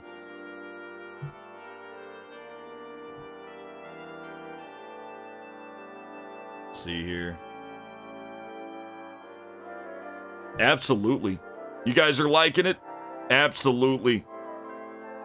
Well, thank you guys. Yeah, you can go here if you don't want to say if for whatever reason you don't want to subscribe through Twitch, you can subscribe through Patreon and still get the early books. You just won't get any sub benefits here. It was basically for people who don't watch Twitch. And of course you get the exact same benefit tier from subscribing right here on Twitch. So it's the same deal. Well, thank you, Xyloseed. Hopefully you guys are liking it. It was really fun to write it. I was just as in the dark about what was going to happen as you guys while I was writing it. It's kind of how I write. It's kind of what keeps me going. Anyway, I'll be reading each chapter as they become available. It's also available on Scribble Hub. That's where I'm kind of putting it out, at least for now. That may change. Let me pull up that also. It'll be right here. The links to the book will be on the bottom. If you want, like it, favorite it, all that stuff, it'll definitely help improve visibility when it becomes visible. It's being weird. Apparently the approval process, and that's the visibility process, has been extraordinarily slow on this site. I couldn't even get this book out in the open on Royal Road at all. That's what I was planning on doing, but Royal Road straight up rejected it because of vibes. They didn't know where it was gonna go, and it made them nervous. They straight up said it. I was like, I'll show you the whole book if you want. My narration of Tokyo. Oh god, such a good game. Yeah, I know, Rig. I know. It was purely because Hilderica is naked the entire time. Her character does not need clothes because she is a supernatural barbarian, not even really strictly human, from the wilds to the east. Wizard! No! Who has basically this natural sheen on her skin, kind of like a Boris Vallejo painting, that actually acts as a kind of armor. It keeps them, safe from the elements. It keeps them, it makes them a little blade resistant. Not a lot blade resistant, but they can actually be resistant to cuts and stuff. It acts as a natural disinfectant. Like, it's just everything that a body would need if it was gonna live outdoors. They don't need clothing. Oh shit, I'm out of fucking ammo.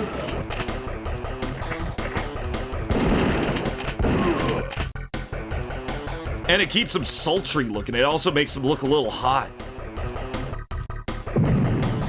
Yeah, I kind of went a little in depth. I kind of went full Tolkien tier with Skyclad biology. Man, he didn't do anything. He did nothing to that guy. Okay, well, this is gonna be awkward because I don't have my fucking ammo. He's facing the wrong way.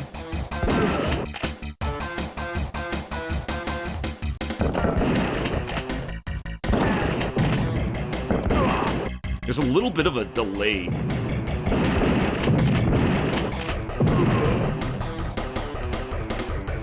We gotta stop that guy. I remember that asshole.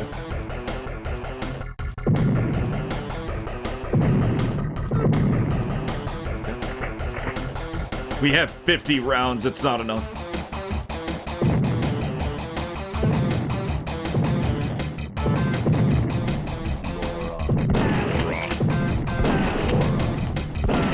It's wasteful, but it'll kill him. That's what we need.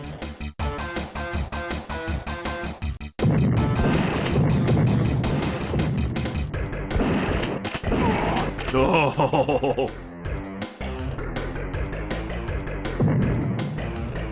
Keeps it. What are the release days again? The release days are. I was wrong. They're not Monday, Wednesday, Fridays. They're going to be Tuesday, Thursday, Saturdays, right at the stroke of midnight on those days. So they're technically Wednesday, Thursday, or Wednesday, Friday, Sunday at midnight is what they technically are. Basically, they go live while I'm live. And if I'm not live, they'll go live anyway. And I'll just read both chapters like I did just now. That's if I ever have to take a day off for any reason. If you're a subscriber, if you're a Twitch subscriber, though. No, I didn't just say. I was talking about it. I was getting there, and then I started playing. If you're a subscriber, then it's an every single day drop until all 29 chapters are released.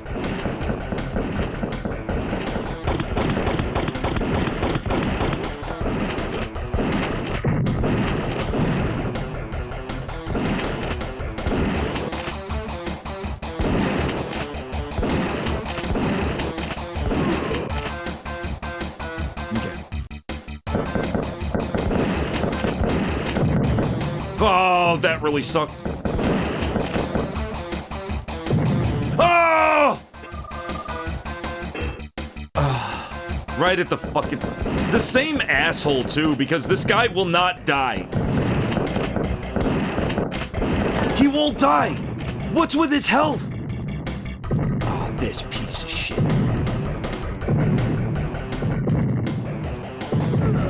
Oh. Wasn't enough. That was not punishment enough for that prick.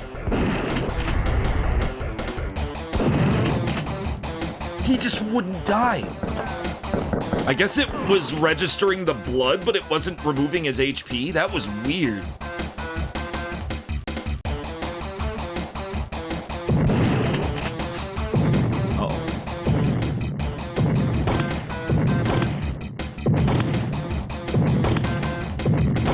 Can't lose all my lives. Can't lose composure.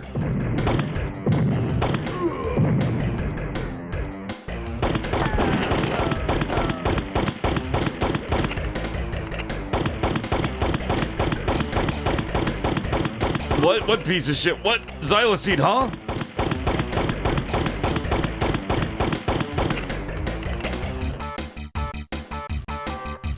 What piece of shit? Dennehy? He's just a jerk. He's just a little power-hungry prick.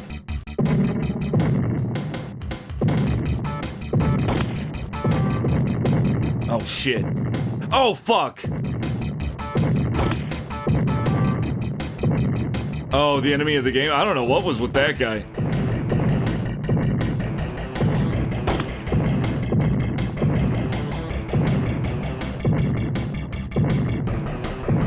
Oh, shit. Can you build that a little farther? Oh. You're kidding. You're kidding me! Oh my god, I'm just trying to kill this fucking guy. God, that wasn't worth it at all. Oh.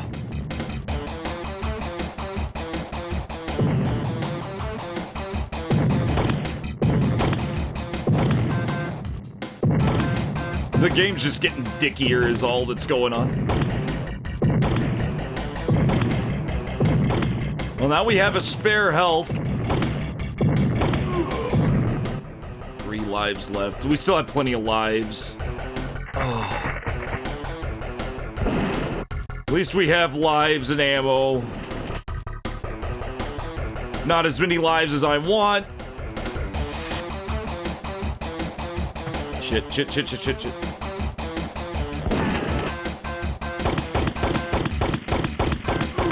keep blasting them. I'm working on another book, by the way. I've mentioned it before. It is kind of it's kind of a sequel thing. It's about another Skyclad woman, but she's in a much different situation and has a very different personality. She's a little more blunt, at least so far. She's also in a place that doesn't understand her language. She doesn't understand theirs either. She's picking it up. There's a lot of action and ass kicking in that because she's unarmed. She wears bracers. She wears bronze bracers. She typically does, you know, boxing and wrestling moves. She's not really a swords. She's not really like, she doesn't use a sword. She doesn't use blades. So that's coming. Oh yeah, fuck Dennehy. Oh yeah, what a little prick, huh? Oh no! I just wanted to go back because I thought I saw a fucking flight of stairs. It's fine. We'll be fine.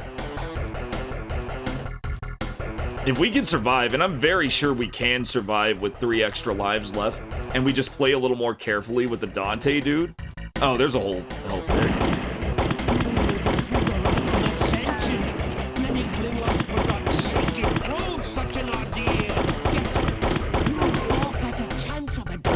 Let's talk about real barbarians.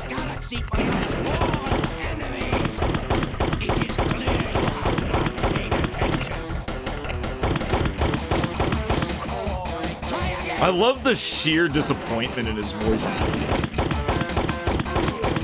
Like, he's not just angry, he's genuinely off-put and upset by the fact that you made it through the Rite of Ascension.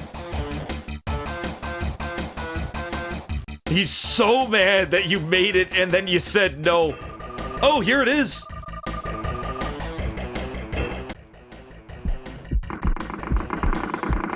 You want to kill this guy fast?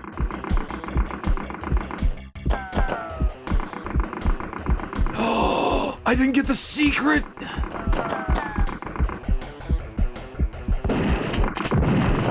I wonder if that hurt him. Oh, I'll bet I have to do this.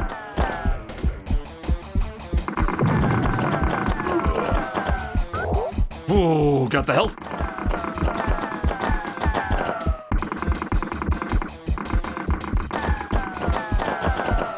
It's a fucking bald guy. Ah, just go for him. No, that'll just get me killed. I have to be smarter than this. Like this smart.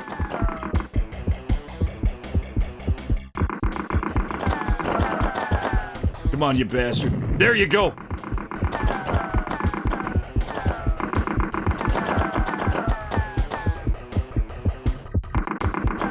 That sucked. Okay, I gotta be very careful now.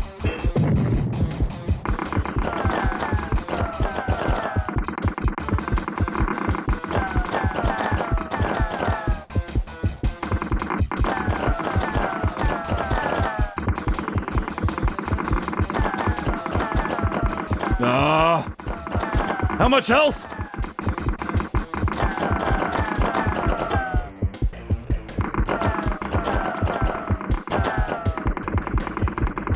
Just die.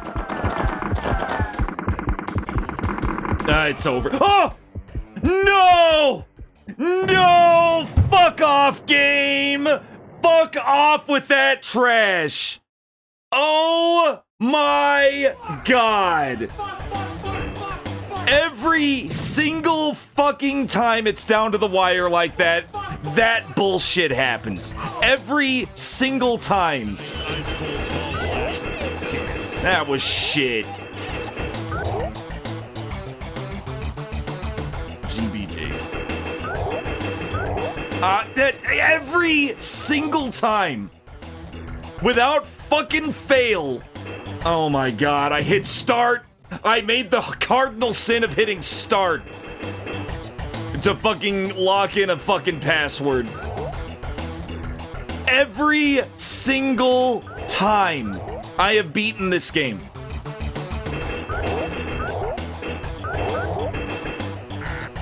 Unauthored, what are you talking about? Oh, I probably said B. GBJC. Every single time. How many times has that exact bullshit happened? I could have been playing Last Action Hero is shit. I can't play Last Action Hero, it's so bad. I just could not get in. Maybe it is secretly awesome.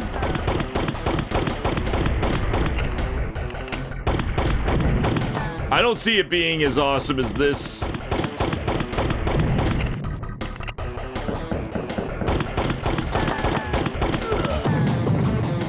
Oh, I'm so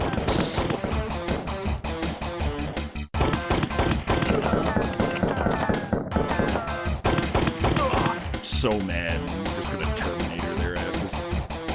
Every last fucking time.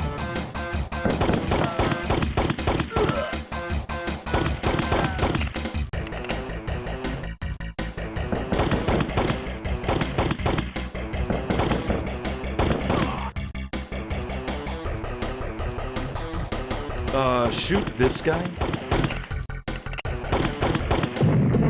What? No. No, we're doing that again. We're doing that again. I fucked that up bad. I was trying to dodge through him, but he was reloading. Whenever you try to hit the dodge button while he's reloading, it does nothing.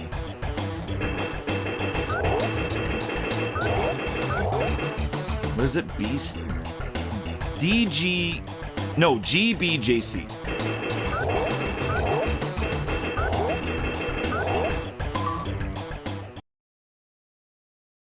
Yeah, no, when you try to dodge roll while you're reloading, it does nothing. I can't fucking believe he... I should have just rewound it and just ended this, ended the fucking gameplay. I should have just rewound it and ended the gameplay.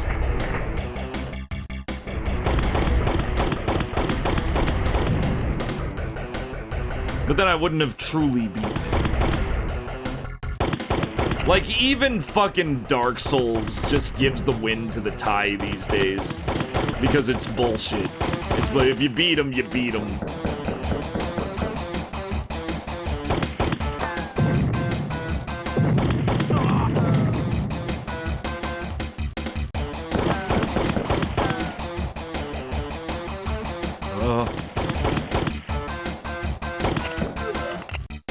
Okay, that killed him. Hey, Purple. Yeah, it would have been a true lie if I rewound. I died. I killed the final boss the second I died, on the same frame that I fucking died, so we both died at the same time and I game overed. I'm very upset about it. Did I kill him? Let's just go here. Was there anything of it? Yes. Yeah, the machine gun.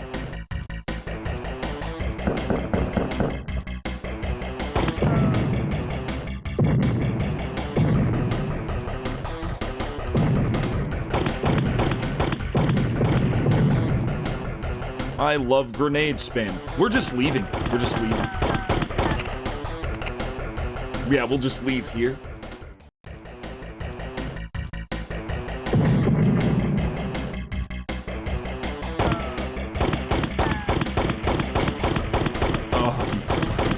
Oh. Shooting my shoulder until I die.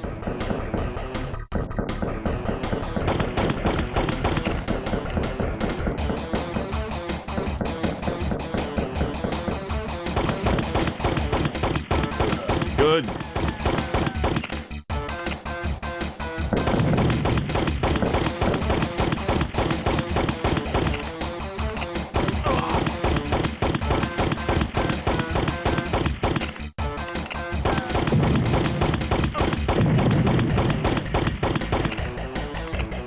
There's a heal down here.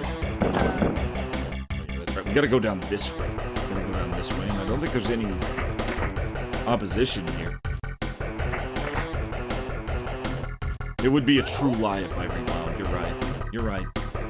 I'm doing it right. I'm being a good boy. I'm doing it right. Oh, nice. Somehow that killed him.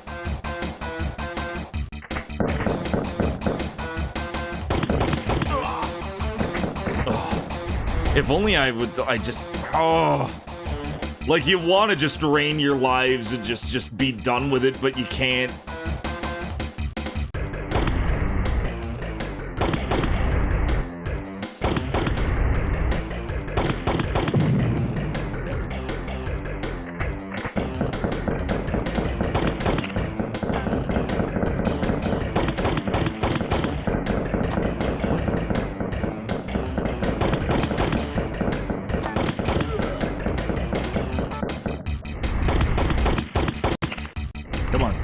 Take him down.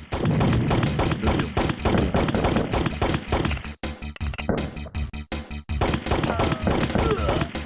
Damn, they do so much. They do so much damage.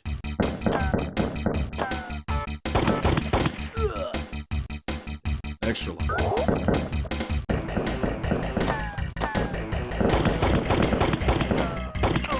Dead. Oh my god. Kill him. Just fucking... One mine, please. Stop dodging the mines! Dodging the mines. He dodged every mine. He dodged every single mine. Game's getting mean.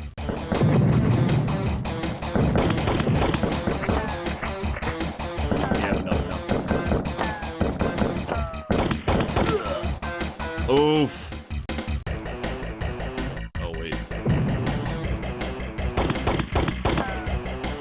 Shoot this guy. There we go. I love their fucking rib cages on the ground when those guys blow up.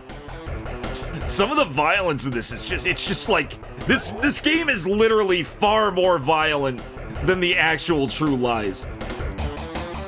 I'm pretty sure True Lies only got an R rating because of Jamie Lee Curtis in lingerie and that one point where Tom Arnold called somebody a fucker because he closed the door too soon or something. He just said fucker, and it was funny because he was funny as fuck in that movie. He's kind of an asshole who's hard to work with in real life, but from what I've heard, but he was funny as shit in that.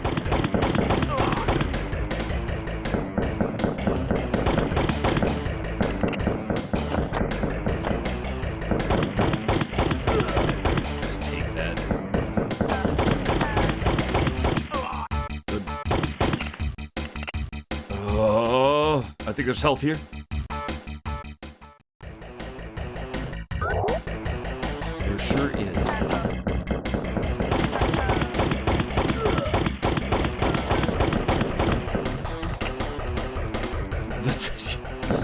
This is the Pokemon of True Lies games. This is the Midnight Stranger of True Lies games, if you really want to split hairs. Jeez. I got wrecked. Why?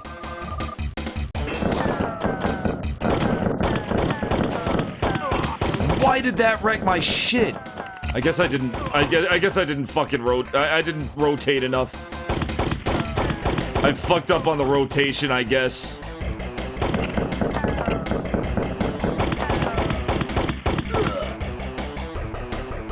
Yeah, it was a good one. It was a good one, Purple. That was a good scene.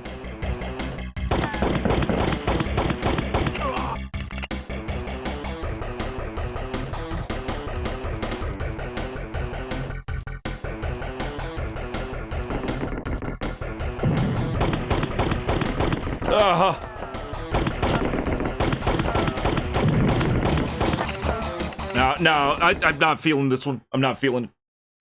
When I got wrecked by nobodies, I thought it was over.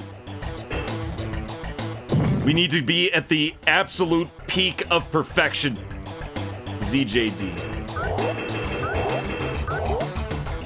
I think it's CDBJ.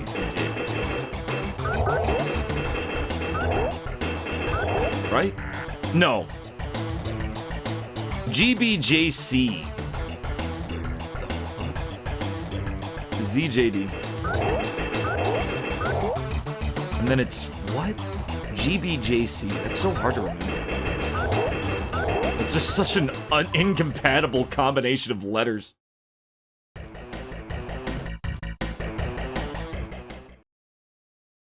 You get one F-bomb, but there was definitely more than one F-bomb in True Lies. Cameron didn't really give a shit. But yeah, the MPAA is silly about that. Apparently, it's only vulgar to say fuck more than once, which is hilarious.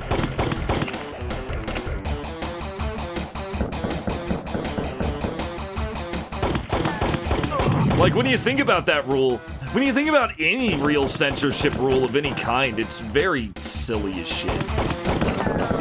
Like, it gets silly fast.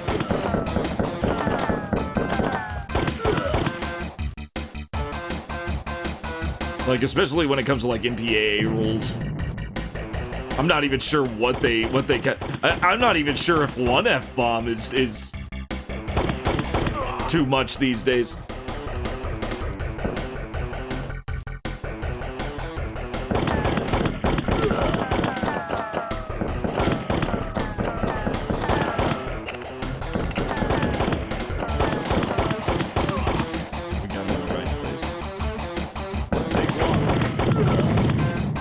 Good.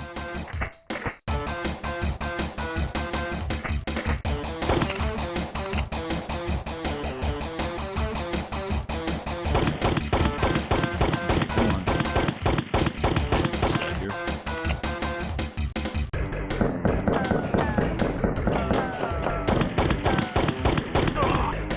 Okay.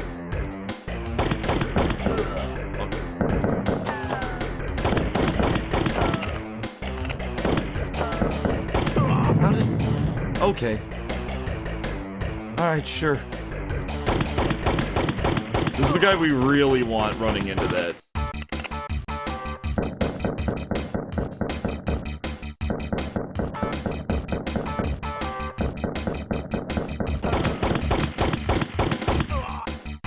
That was... Ooh. Good.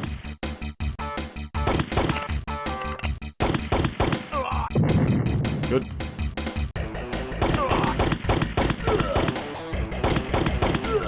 That is a weird little thing, because both of those guys have 1 HP. Yeah, you can only hear the word fuck if you're 17. Or yeah, 16. And of course they're just guidelines. They're just guidelines. You need parents nearby. You can hear, you can watch whatever you want as long as parents are nearby. Look at my titties.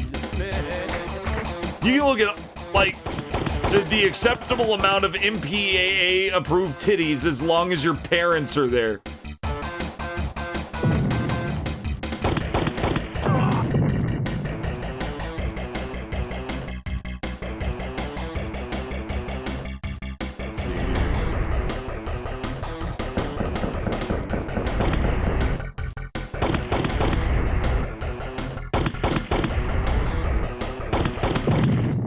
Okay.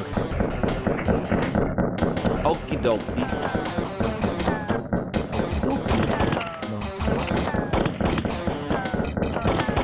I hear they're saying that Mario Galaxy movie is worse than the 1993 movie, which is funny to me because so was the first Mario movie, the first new Mario movie.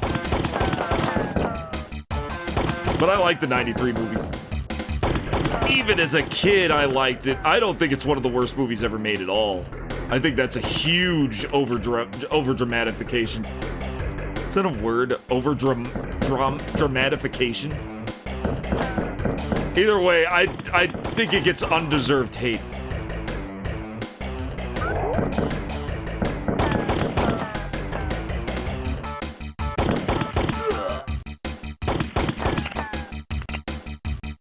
Oh, now you decided. Okay.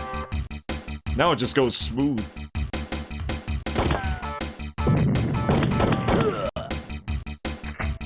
Good. Yum. Nah, I like that. I actually did like the 93 movie. I know that's not the popular opinion. I know I'm supposed to hate its guts for being gritty and weird, and for having an insane production cycle, and most importantly, the actors that were in it didn't like it, which means that I must not like it, because other people didn't like it. But I liked it. I liked it fine. It was insane. It's kind of a fucking miracle it got finished at all. But I thought it was a good time.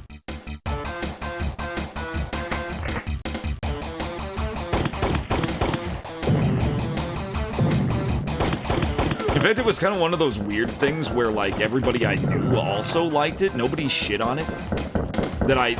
From personal experience, nobody shit on it. Just like Wild Wild West, I actually thought Wild Wild West was well received. Because I knew nobody who didn't like it. Like, everybody seemed to like it.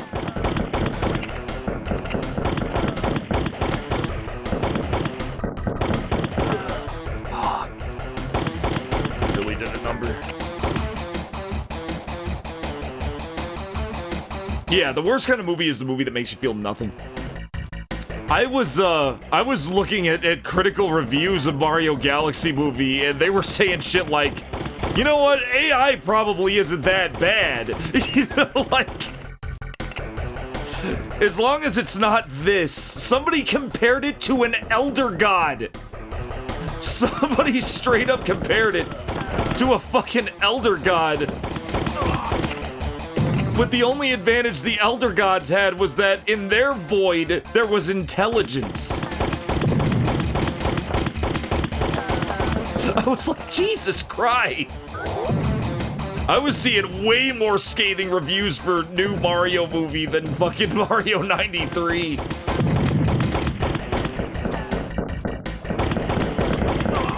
I did not expect him to throw in the Cthulhu mythos.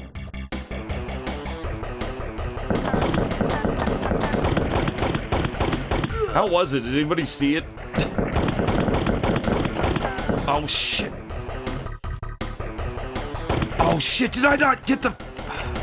I don't even think I'm there yet. Yeah, it's down here. No, it just hit me. I did forget something. Fuck, I gotta go back. I gotta go back because I forgot something important. I have 400 rounds.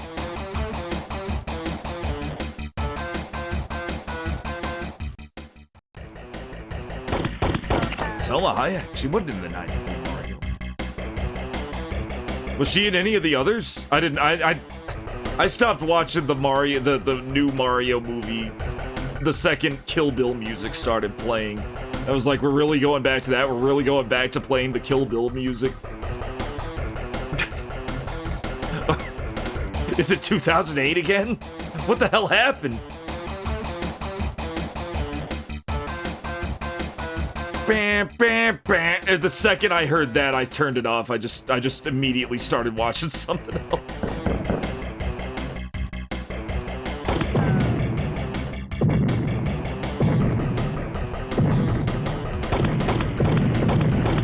Look.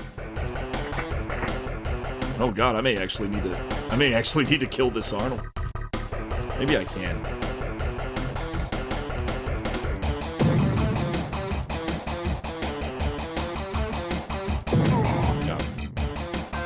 Oh, oh, oh, whoa, whoa! Got it.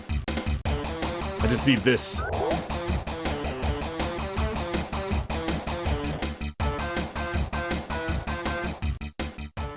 The worst movie I've ever seen.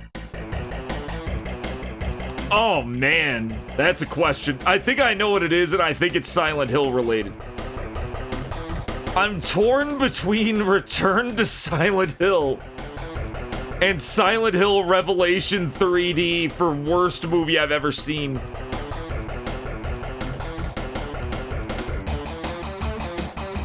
Yeah, that's true. Bob Hoskins didn't phone it in. Even though he used to play King Lear, he didn't phone it in. John Leguizamo was drunk the whole time, and he's at his most entertaining when he's drunk, so he was also playing to his strengths. Dragon Ball Evolution is fucking awful. That is way up there. Oni Rokaku. But does it have Pyramid Head playing bongo drums with a big fat ass? Does it have that? Does Pyramid Head do like a little fucking bongo slap on a big fat monster ass? No, Pyramid Head didn't have a fat ass in the movie, but He was, like, remember the fucking, like, scene in Silent Hill 2 where Pyramid Head was attacking, like, one of the fucking mannequin leg monsters and it looked really suggestive because it was a reference to Blue Velvet? Well, Christoph Gans in Return to Silent Hill, I may have to show you. Maybe it's out. Maybe it's like on YouTube. If it's not on YouTube, then I can't show you. But oh man, Return to Silent, yeah, butt scene. No, it's not there yet. Definitely not there yet. We got a chicken yoga pants. We got Beavis and Butthead in Silent Hill. If you watch, I sat down and watched it. And Pyramid Head, like, there's this. I noticed that there was that one of the monsters had this amazing ass, right? This one of the monsters had this amazing. I was like, that is an unusually great looking ass, and Christoph Gans is really zooming in on it. It starts like, and then it starts doing this weird CG thing where the ass is like inflating and deflating, like pulsing. It's supposed to be scary. Yeah, it was like a fat monster ass. I'm not kidding. And it just starts like doing this bulbous shit where it's like CGI, and it attacks James, and James gets out of the way, and Pyramid Head shows up. And Pyramid Head slams it off the ground and just starts punching the ass. Like, directly starts bongoing the ass. Yeah, Mary Laura Angela Crane. Yeah, he just... Return to Silent Hill is the stupidest fucking thing I have ever seen. It's probably the dumbest movie I've ever seen. Probably not the worst. Worst is probably still a tie between Silent Hill Revelation 3D and Highlander 2. Doesn't matter what cut, they both suck. But Return to Silent Hill is probably the dumbest thing I have ever experienced watching a screen. Yeah, movie restrictions, yeah. No! Wait. Yeah, it automatically gives it a PG-13 if the word fuck is uttered. 2 or more earns an R rating with some exceptions. Yeah. He's a demon? It's a fucking demon! I don't want to get copyrighted by the rhythmic spanking, and 2, I want it in the highest definition possible. I'm waiting for the film's release so everyone will know that I am not crazy and that it actually happened. And if that son of a bitch, Christoph Gans, cuts it from the fucking... I swear if he cuts it. Because it happened. Anybody who went to the theater to see it, I think you saw it, Brokeback. You saw what I'm talking about. You actually went and saw it. I'm so sorry. At least it was entertaining in a hilarious way. At least it was funny, man. It was funny, man. It actually had one little set piece that was actually good. It actually had this one little set piece. It wasn't trying to be, you know, it wasn't trying to recreate a Silent Hill 2 set piece or anything like that. It was just a genuinely good, like, art gallery labyrinth thing. That was cool. I thought that was like, oh, that's surprising. Like, I didn't expect something semi-decent coming from the movie.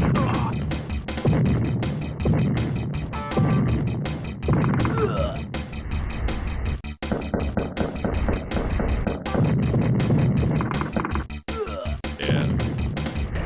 Playing backfired, didn't it, Karnov? Get fucked. 4 lives.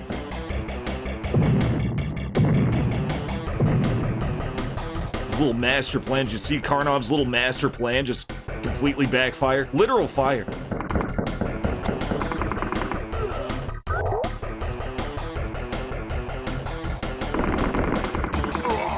Oh. I should have played that more carefully, but I just... Oh! See, this is how the game gets you.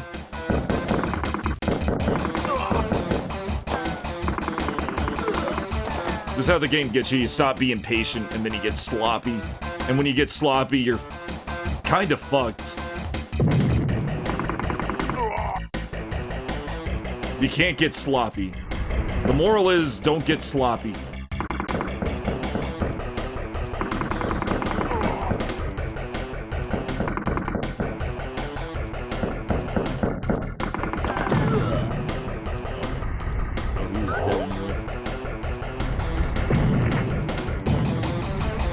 Just needed the ammunition. What the hell was that? Okay, we're good. We're good. We're even better.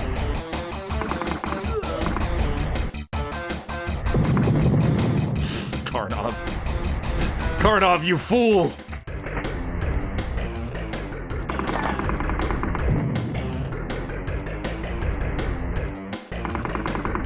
But I went back for that, why I went back for that? Oh shit, is there another place I'm supposed to be? I could swear I should have the shotgun by now. Did I forget the shotgun too?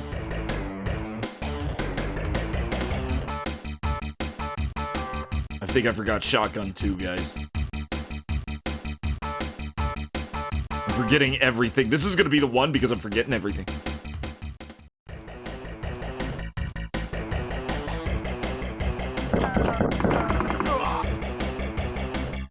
Yeah, sure did. Sure did. Forgot the extra life too.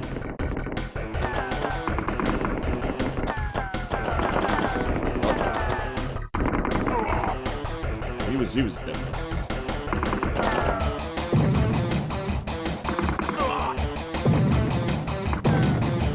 No! Okay, good, I missed it. I missed it. Barely, but I missed it. Holy shit. 386 of these rounds, that's good.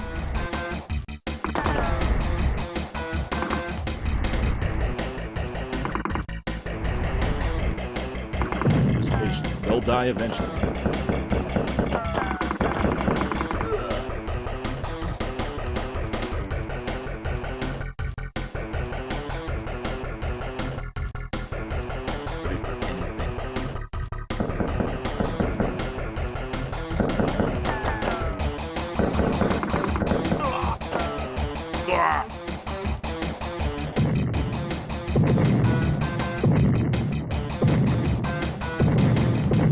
God, sometimes it just can't.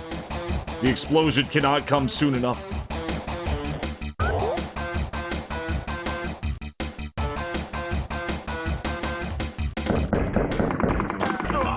Damn, he hit every shot.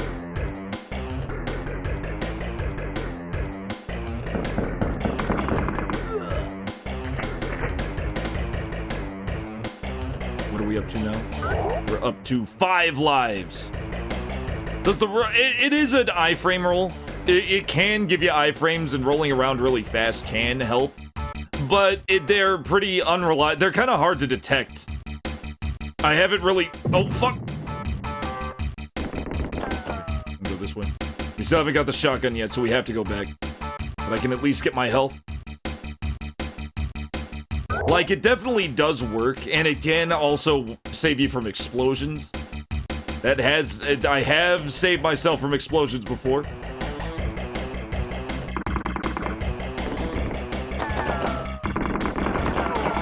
So theoretically, it can happen. Good. Alright, now we're back to shotgun. I'm not exactly sure what good purpose shotgun will serve. But it may be good. Yeah, it doesn't really help. Well, it kind of helps against mines sometimes. Like, I can roll over a mine and it won't explode, for example. Like, I could demonstrate, but I'm scared of fucking it up at this point. I'm afraid of fucking that up.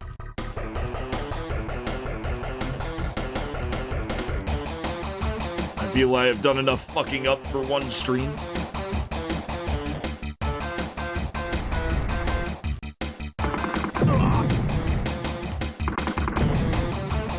somebody just died.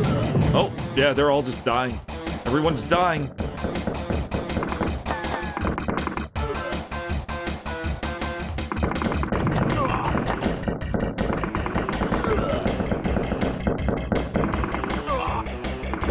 Okay. Oh, shit, this is the most lives I think we've ever had. 6 lives.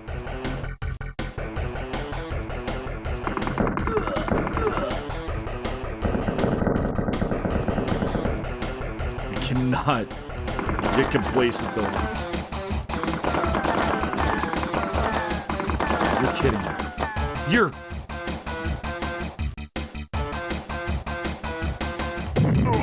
Got him. Whew.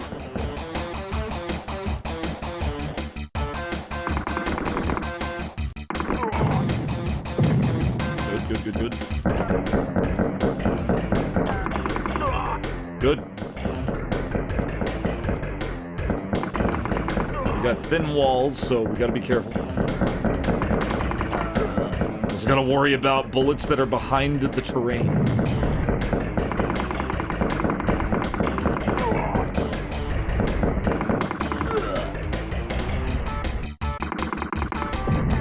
Good.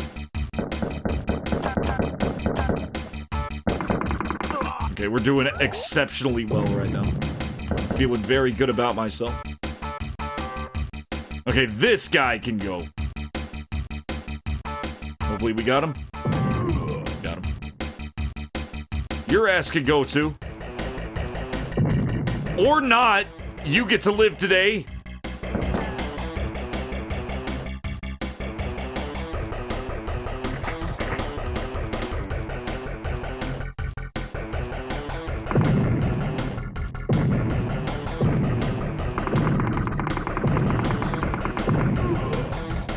Hey, you know how I said you got to live today? I lied.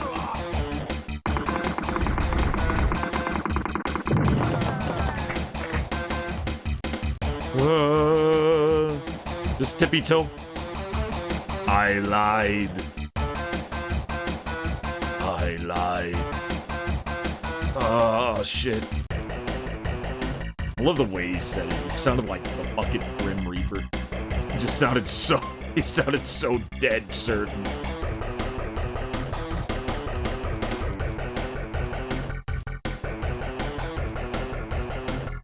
It was a very cold reading. Like the way he read it, he was so cold. It was probably the coldest he's ever been.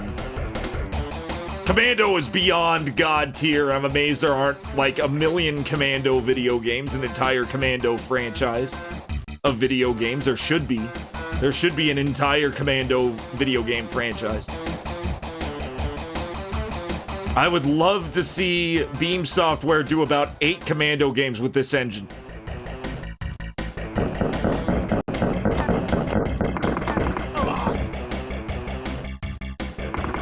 Man, we're just now in the shotgunners.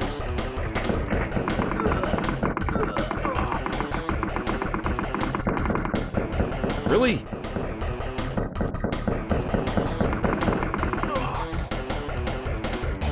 Gotta go. Oh. Man, we cannot be complacent with the grenade spam.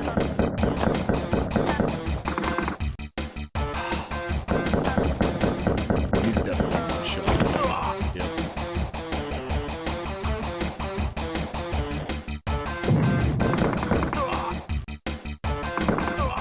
Bullets behind the gun. Oh, you fuck. Oh, you got lucky.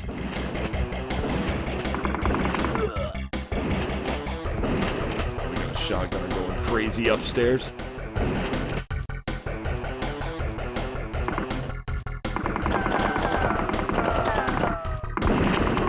Ow! Expect to actually get hit. Don't we have I guess not. Oh. The circular saw blade kill. Oh, yeah, and fucking... Oh. Commando's just perfect. Commando's a perfect film. It's like a movie that you wouldn't expect would be as good as it is. Even with the people involved, you would think, oh, it's just generic war movie. Nope! Rambo, it is fucking not. It is something more.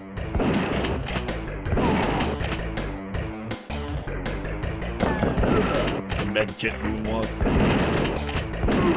We've all done that dance. We've all done that dance.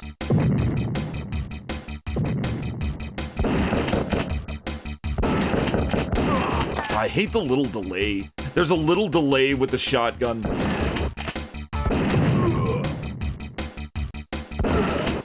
There's a little delay with the shotgun. Very small. But you will feel it. And you won't like it.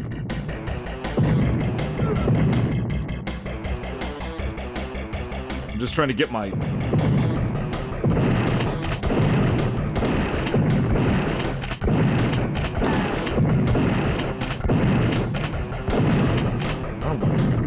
I just shoot? No.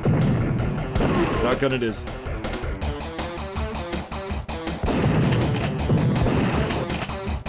It doesn't take them much. Go up here? God.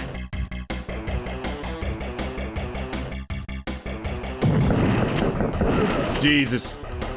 This was not a good idea. What the fuck?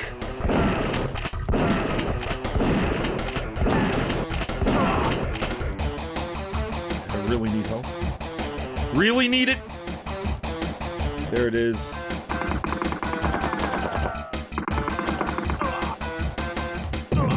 Big dick it. Oh, okay. Alright, alright.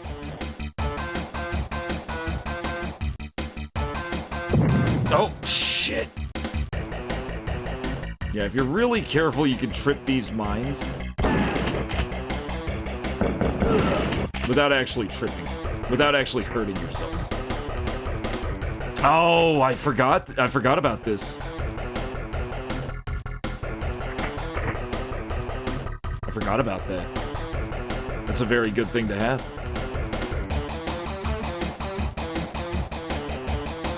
That probably could have absolutely destroyed the previous boss. Alright. It's only 30, but I think we can find some...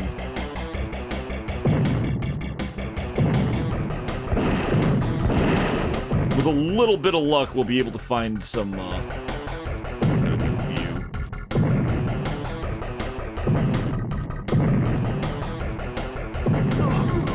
Yes!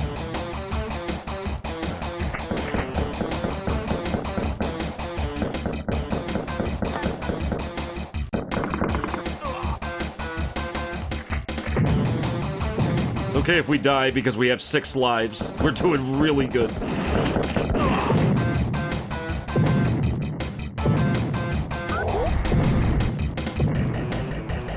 Not that we'll die.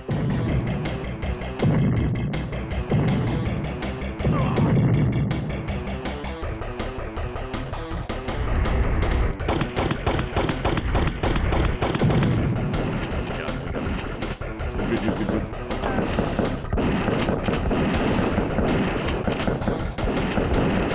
I didn't know we could fire over that.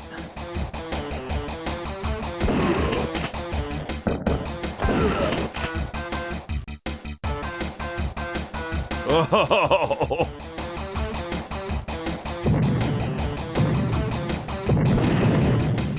Fuck.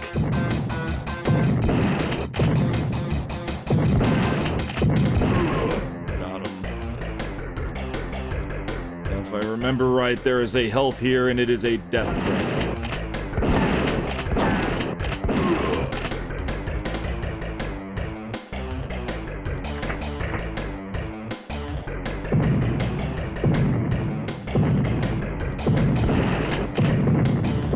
Oh!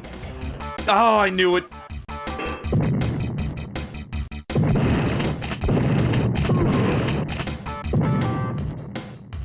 I knew it.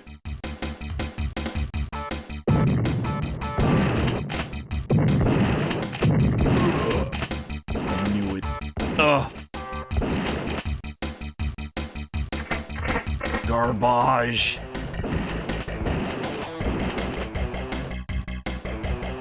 It's alright, we got plenty of lives. We got 5 lives still. We still have 5 lives. I had a feeling I was gonna lose that one.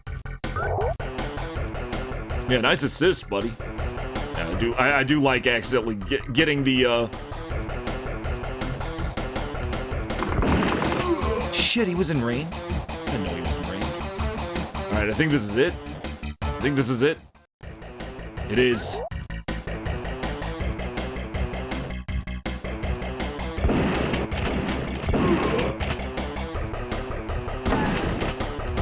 Maybe there's one more. Yeah, okay, we're not here. Nope. Oh, sweet. It might be.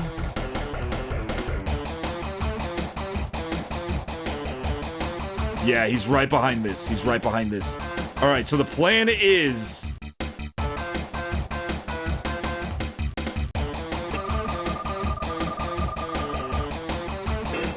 I like how they got his... These are big fucking heat-seeking missile.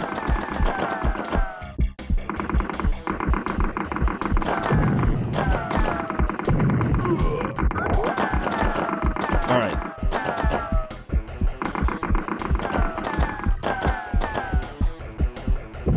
Yep. What?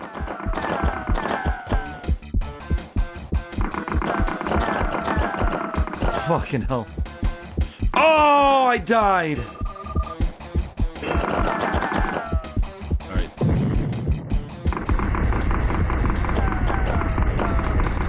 Hopefully that did something. Oh, God.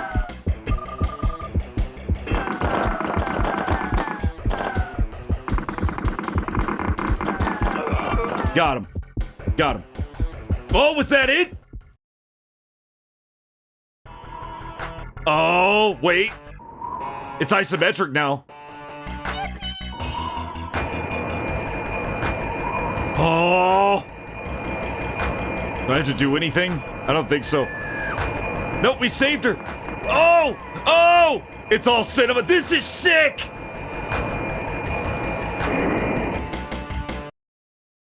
You're fired. You're fired. Oh, they recreated the scene. They couldn't do it. Oh, there, he hugged his kid. And then now he's dancing with Jamie Lee Curtis. We did it! That was such an insane cutscene at the end. That was awesome. That was a harsh GG. That was such a hard stage. So we did beat it that time when we died. Oh, my elbow's like extremely red from leaning on that. Oh God, that one was brutal. That was such a brutal game. You want to see Paxton piss himself again? I got a little dick. It's pathetic. He was so good in that. Fucking Bill Paxton had such a fucking acting range. Like, when he was in Twister, he was just this hard ass. He was just cool as fuck. When he was in motherfucking Near Dark as a vampire, he was practically Dante the Demon. He was so good. He was practically Dante. He was cool as fuck. And then he plays this sleazy fucking... Then he plays this sleazy asshole in this.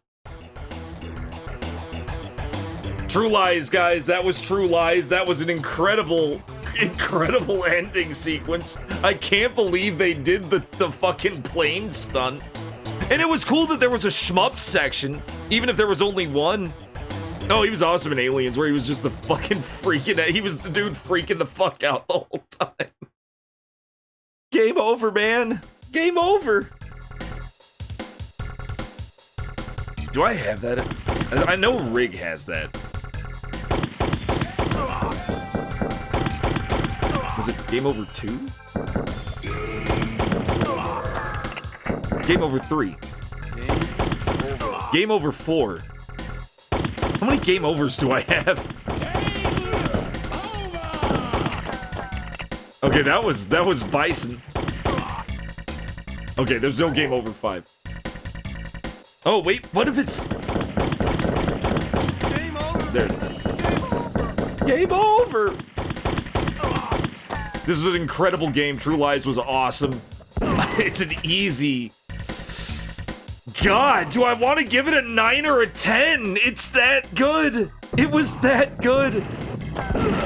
Probably a 9. Probably a 9. I don't think it was like quite groundbreaking enough for 10. Even though it did. No, you know what? That's bullshit. It is pretty groundbreaking. I don't think I've seen... In personal experience, I haven't seen a game handle or an earlier game handle that 3D shooter feel in a top-down 2D shooter. Hotline Miami was an obvious inspiration. It was obviously inspired partially by this. Enter the Gungeon especially. Look at how Enter the Gungeon play. Let's look at some Enter the Gungeon gameplay real fast. And tell me if you see any resemblance.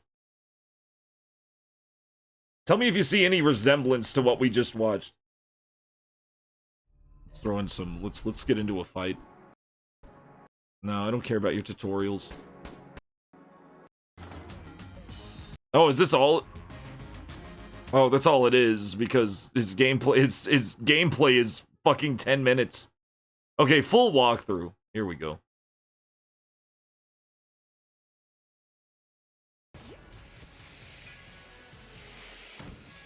Oh, was it the pilot that would roll around? One of these characters has a roll. Like, literally rolls around, but it has the same basic thing. Where you're running around in a fucking 2D plane. You can roll. There is a dodge roll. Yeah, there it is. There was his dodge roll.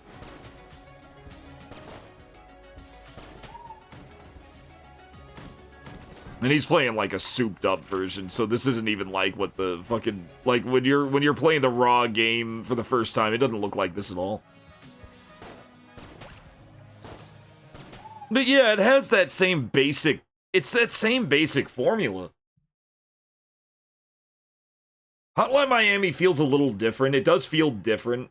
Like it's much more directly top down, much like the game I'm probably about to put on. Let's see if we can get it running. I think that's the important thing. It's important to actually get this game running first. Let's see here. Oh, how did I do this again? Oh, that's right. That's right. Oh, shit. It just hit me. It was before my hard drive died. Let's see here.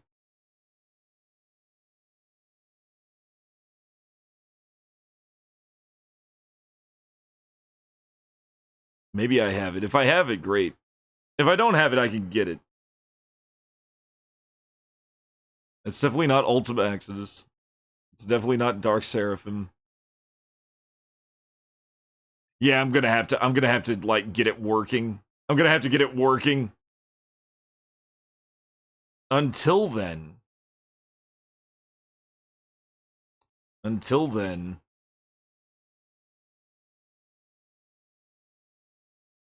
we'll just have to play. I'll get it running. I forgot that that was like right before my hard drive died when I was messing with it. We could mess around with a little River City Ransom. Nah, fuck that. I'll wait for that. You guys know what time it is. You guys know what time it is. I'm 4 years... No, I'm not. I'm not. But we're going to play as though we were. Oh, where are we gonna go? I wanna push A or B to move Thomas. There he goes. I picked the earliest I could find. The sliding puzzle. Let's see how hard the sliding puzzle is for a 4-year-old. Am I smarter than a 4-year-old? I did it!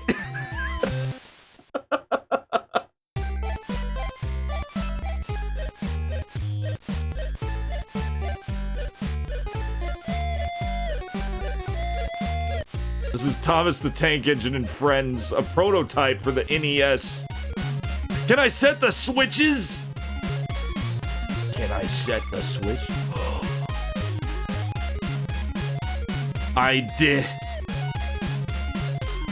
It's Thomas the fucking Tank Engine. You play the SNES one all the time? I kinda wanna see what it looks like. I kinda wanna see what it looks like by comparison.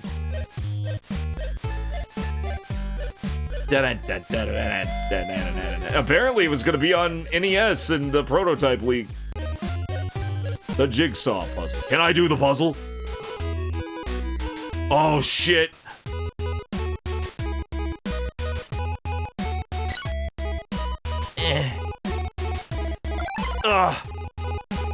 Oh. Oh, this is look a little challenging.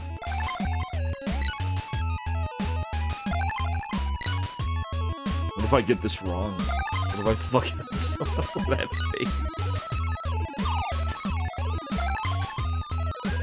How's it going, Kadisu? We beat True Lies with passwords, but no other form of saves coming, just with the password system. If you fuck this up, Thomas dies a horrible death. I believe it. Well done. That's great. Oh, do we have to race this asshole? We do. We gotta race Birdie. We gotta race Birdie.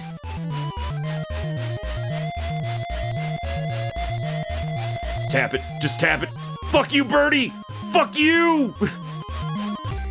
We did it. We beat his ass. Great race, Thomas. Fuck you, Birdie. Fixing the track. Your favorite part of True Lies was when... Can we fill in the breaks in the track? Yeah. Yeah, we can. It wasn't that hard. Turns out if you're 4 years old, this game isn't that hard. Now go to the station, Thomas!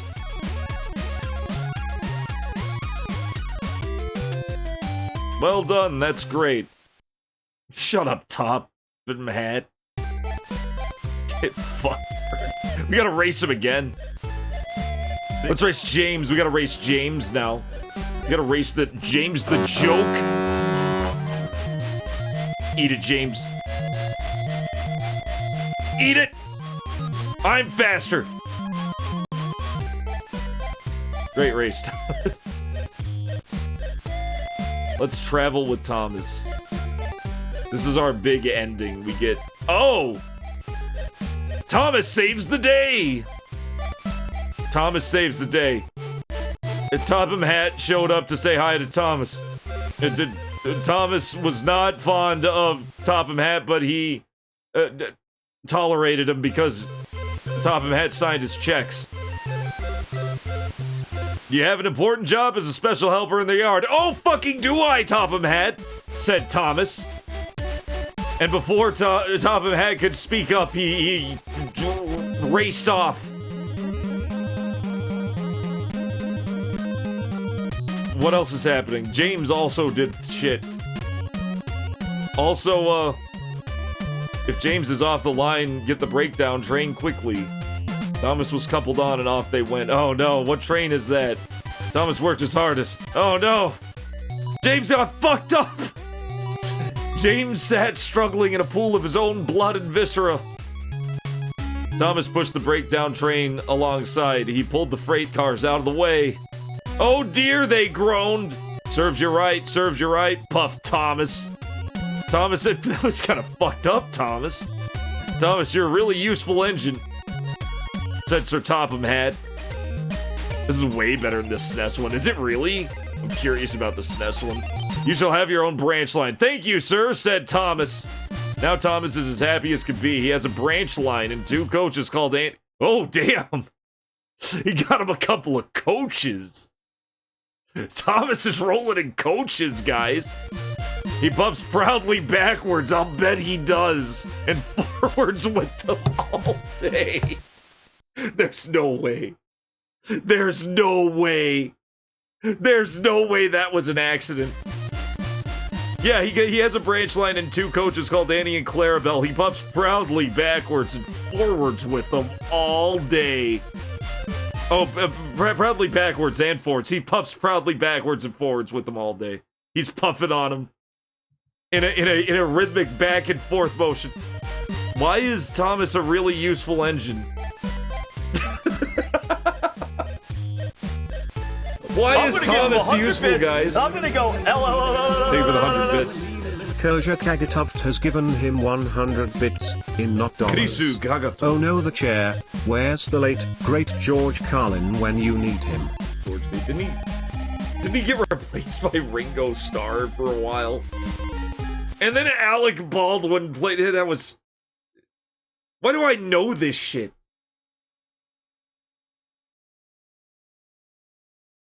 That's game. That's game. We beat game. Next time, we're going to be playing this.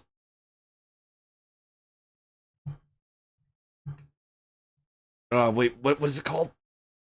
Oh, shit, what's it called? Dreamweb. Dreamweb. Amiga. The intro to Dreamweb. Found it. And I heard a great voice out the temple saying to the 7 angels, go your ways and pour out wish of God stuff. What is this doing here? Get out of here.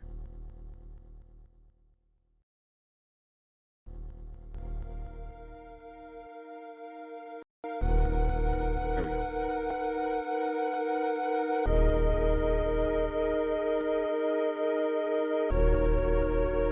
Next time we're doing ass to ass.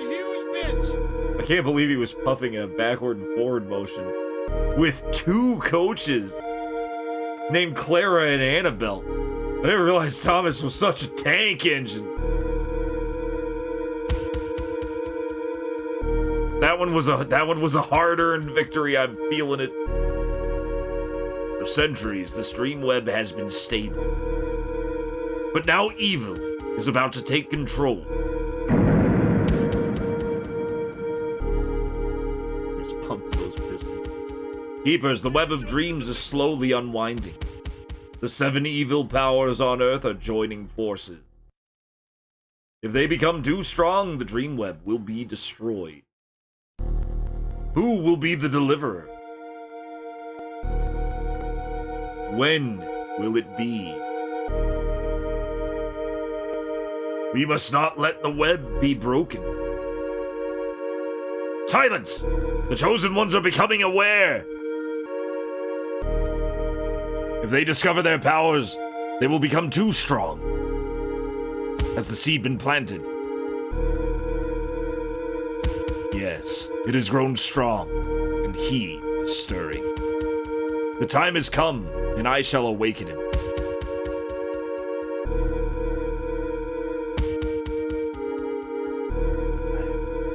What'll happen next?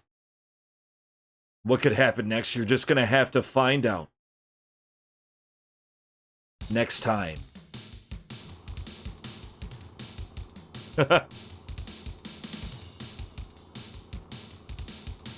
That was a good one, guys. I love that game. It was just a tease. I have the whole cutscene. It's all a joke. It's all a joke to me. I got people to thank. Big thanks to Krisu Kagato VT for the 100 bits. Polythylene, thank you for the gift sub to Mobiligiday. I don't know if I said thank you for that, but thank you for that. I've been hacking into government. Son of PR24, Bear Army, and Sparkle and Fade, thank you for the follows. I'm going to expose. Shadrock, thank you for the raid. Broke Bacula, thank you for the 31 months. Freedom Fallout, thank you for the 38 months and for the tier 3 sub. Anonymous, thank you for the gift sub to Big Fat Titties. Sure, Big Fat Titties has been a long time viewer, and I'm sure that Big Fat Titties that's a well-deserved gift sub. Salad Dogs, thank you for the 8 months. Look at my titties. Incredible username. Good game. Fucking incredible game. Easy 9 out of 10. Easy 9 out of 10. Who are we gonna raid? Who are we gonna raid tonight? Something like this. We're gonna raid Macaw45 because he raided me not too long ago. We're gonna raid him back. We're gonna raid Macaw. He's playing Legacy of Evil, which is some kind of Brazilian developed game that looks pretty sick. It's a shmup. I'm gonna say hi to Macaw. What else? Be back here on Saturday, where another Hilderica chapter will pop up. Hopefully you'll enjoy it. I want you guys to have a hell of a rest of your Friday. It's upon us now. And until next time, as always, thank you for coming on in, Rig. Until next time, everybody, as always, stay frosty. You're welcome, Grimtash!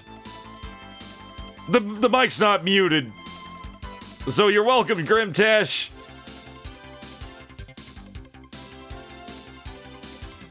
Have a good one, Yo-Yo, Karisu, Rig. 9 seconds. What are you guys still doing here? You guys are still here. It doesn't look like he's beaten Legacy of It. There's a barbarian. There's a barbarian. Oh god, there's a barbarian in here. Ah, fuck. Wait. Ah, fuck.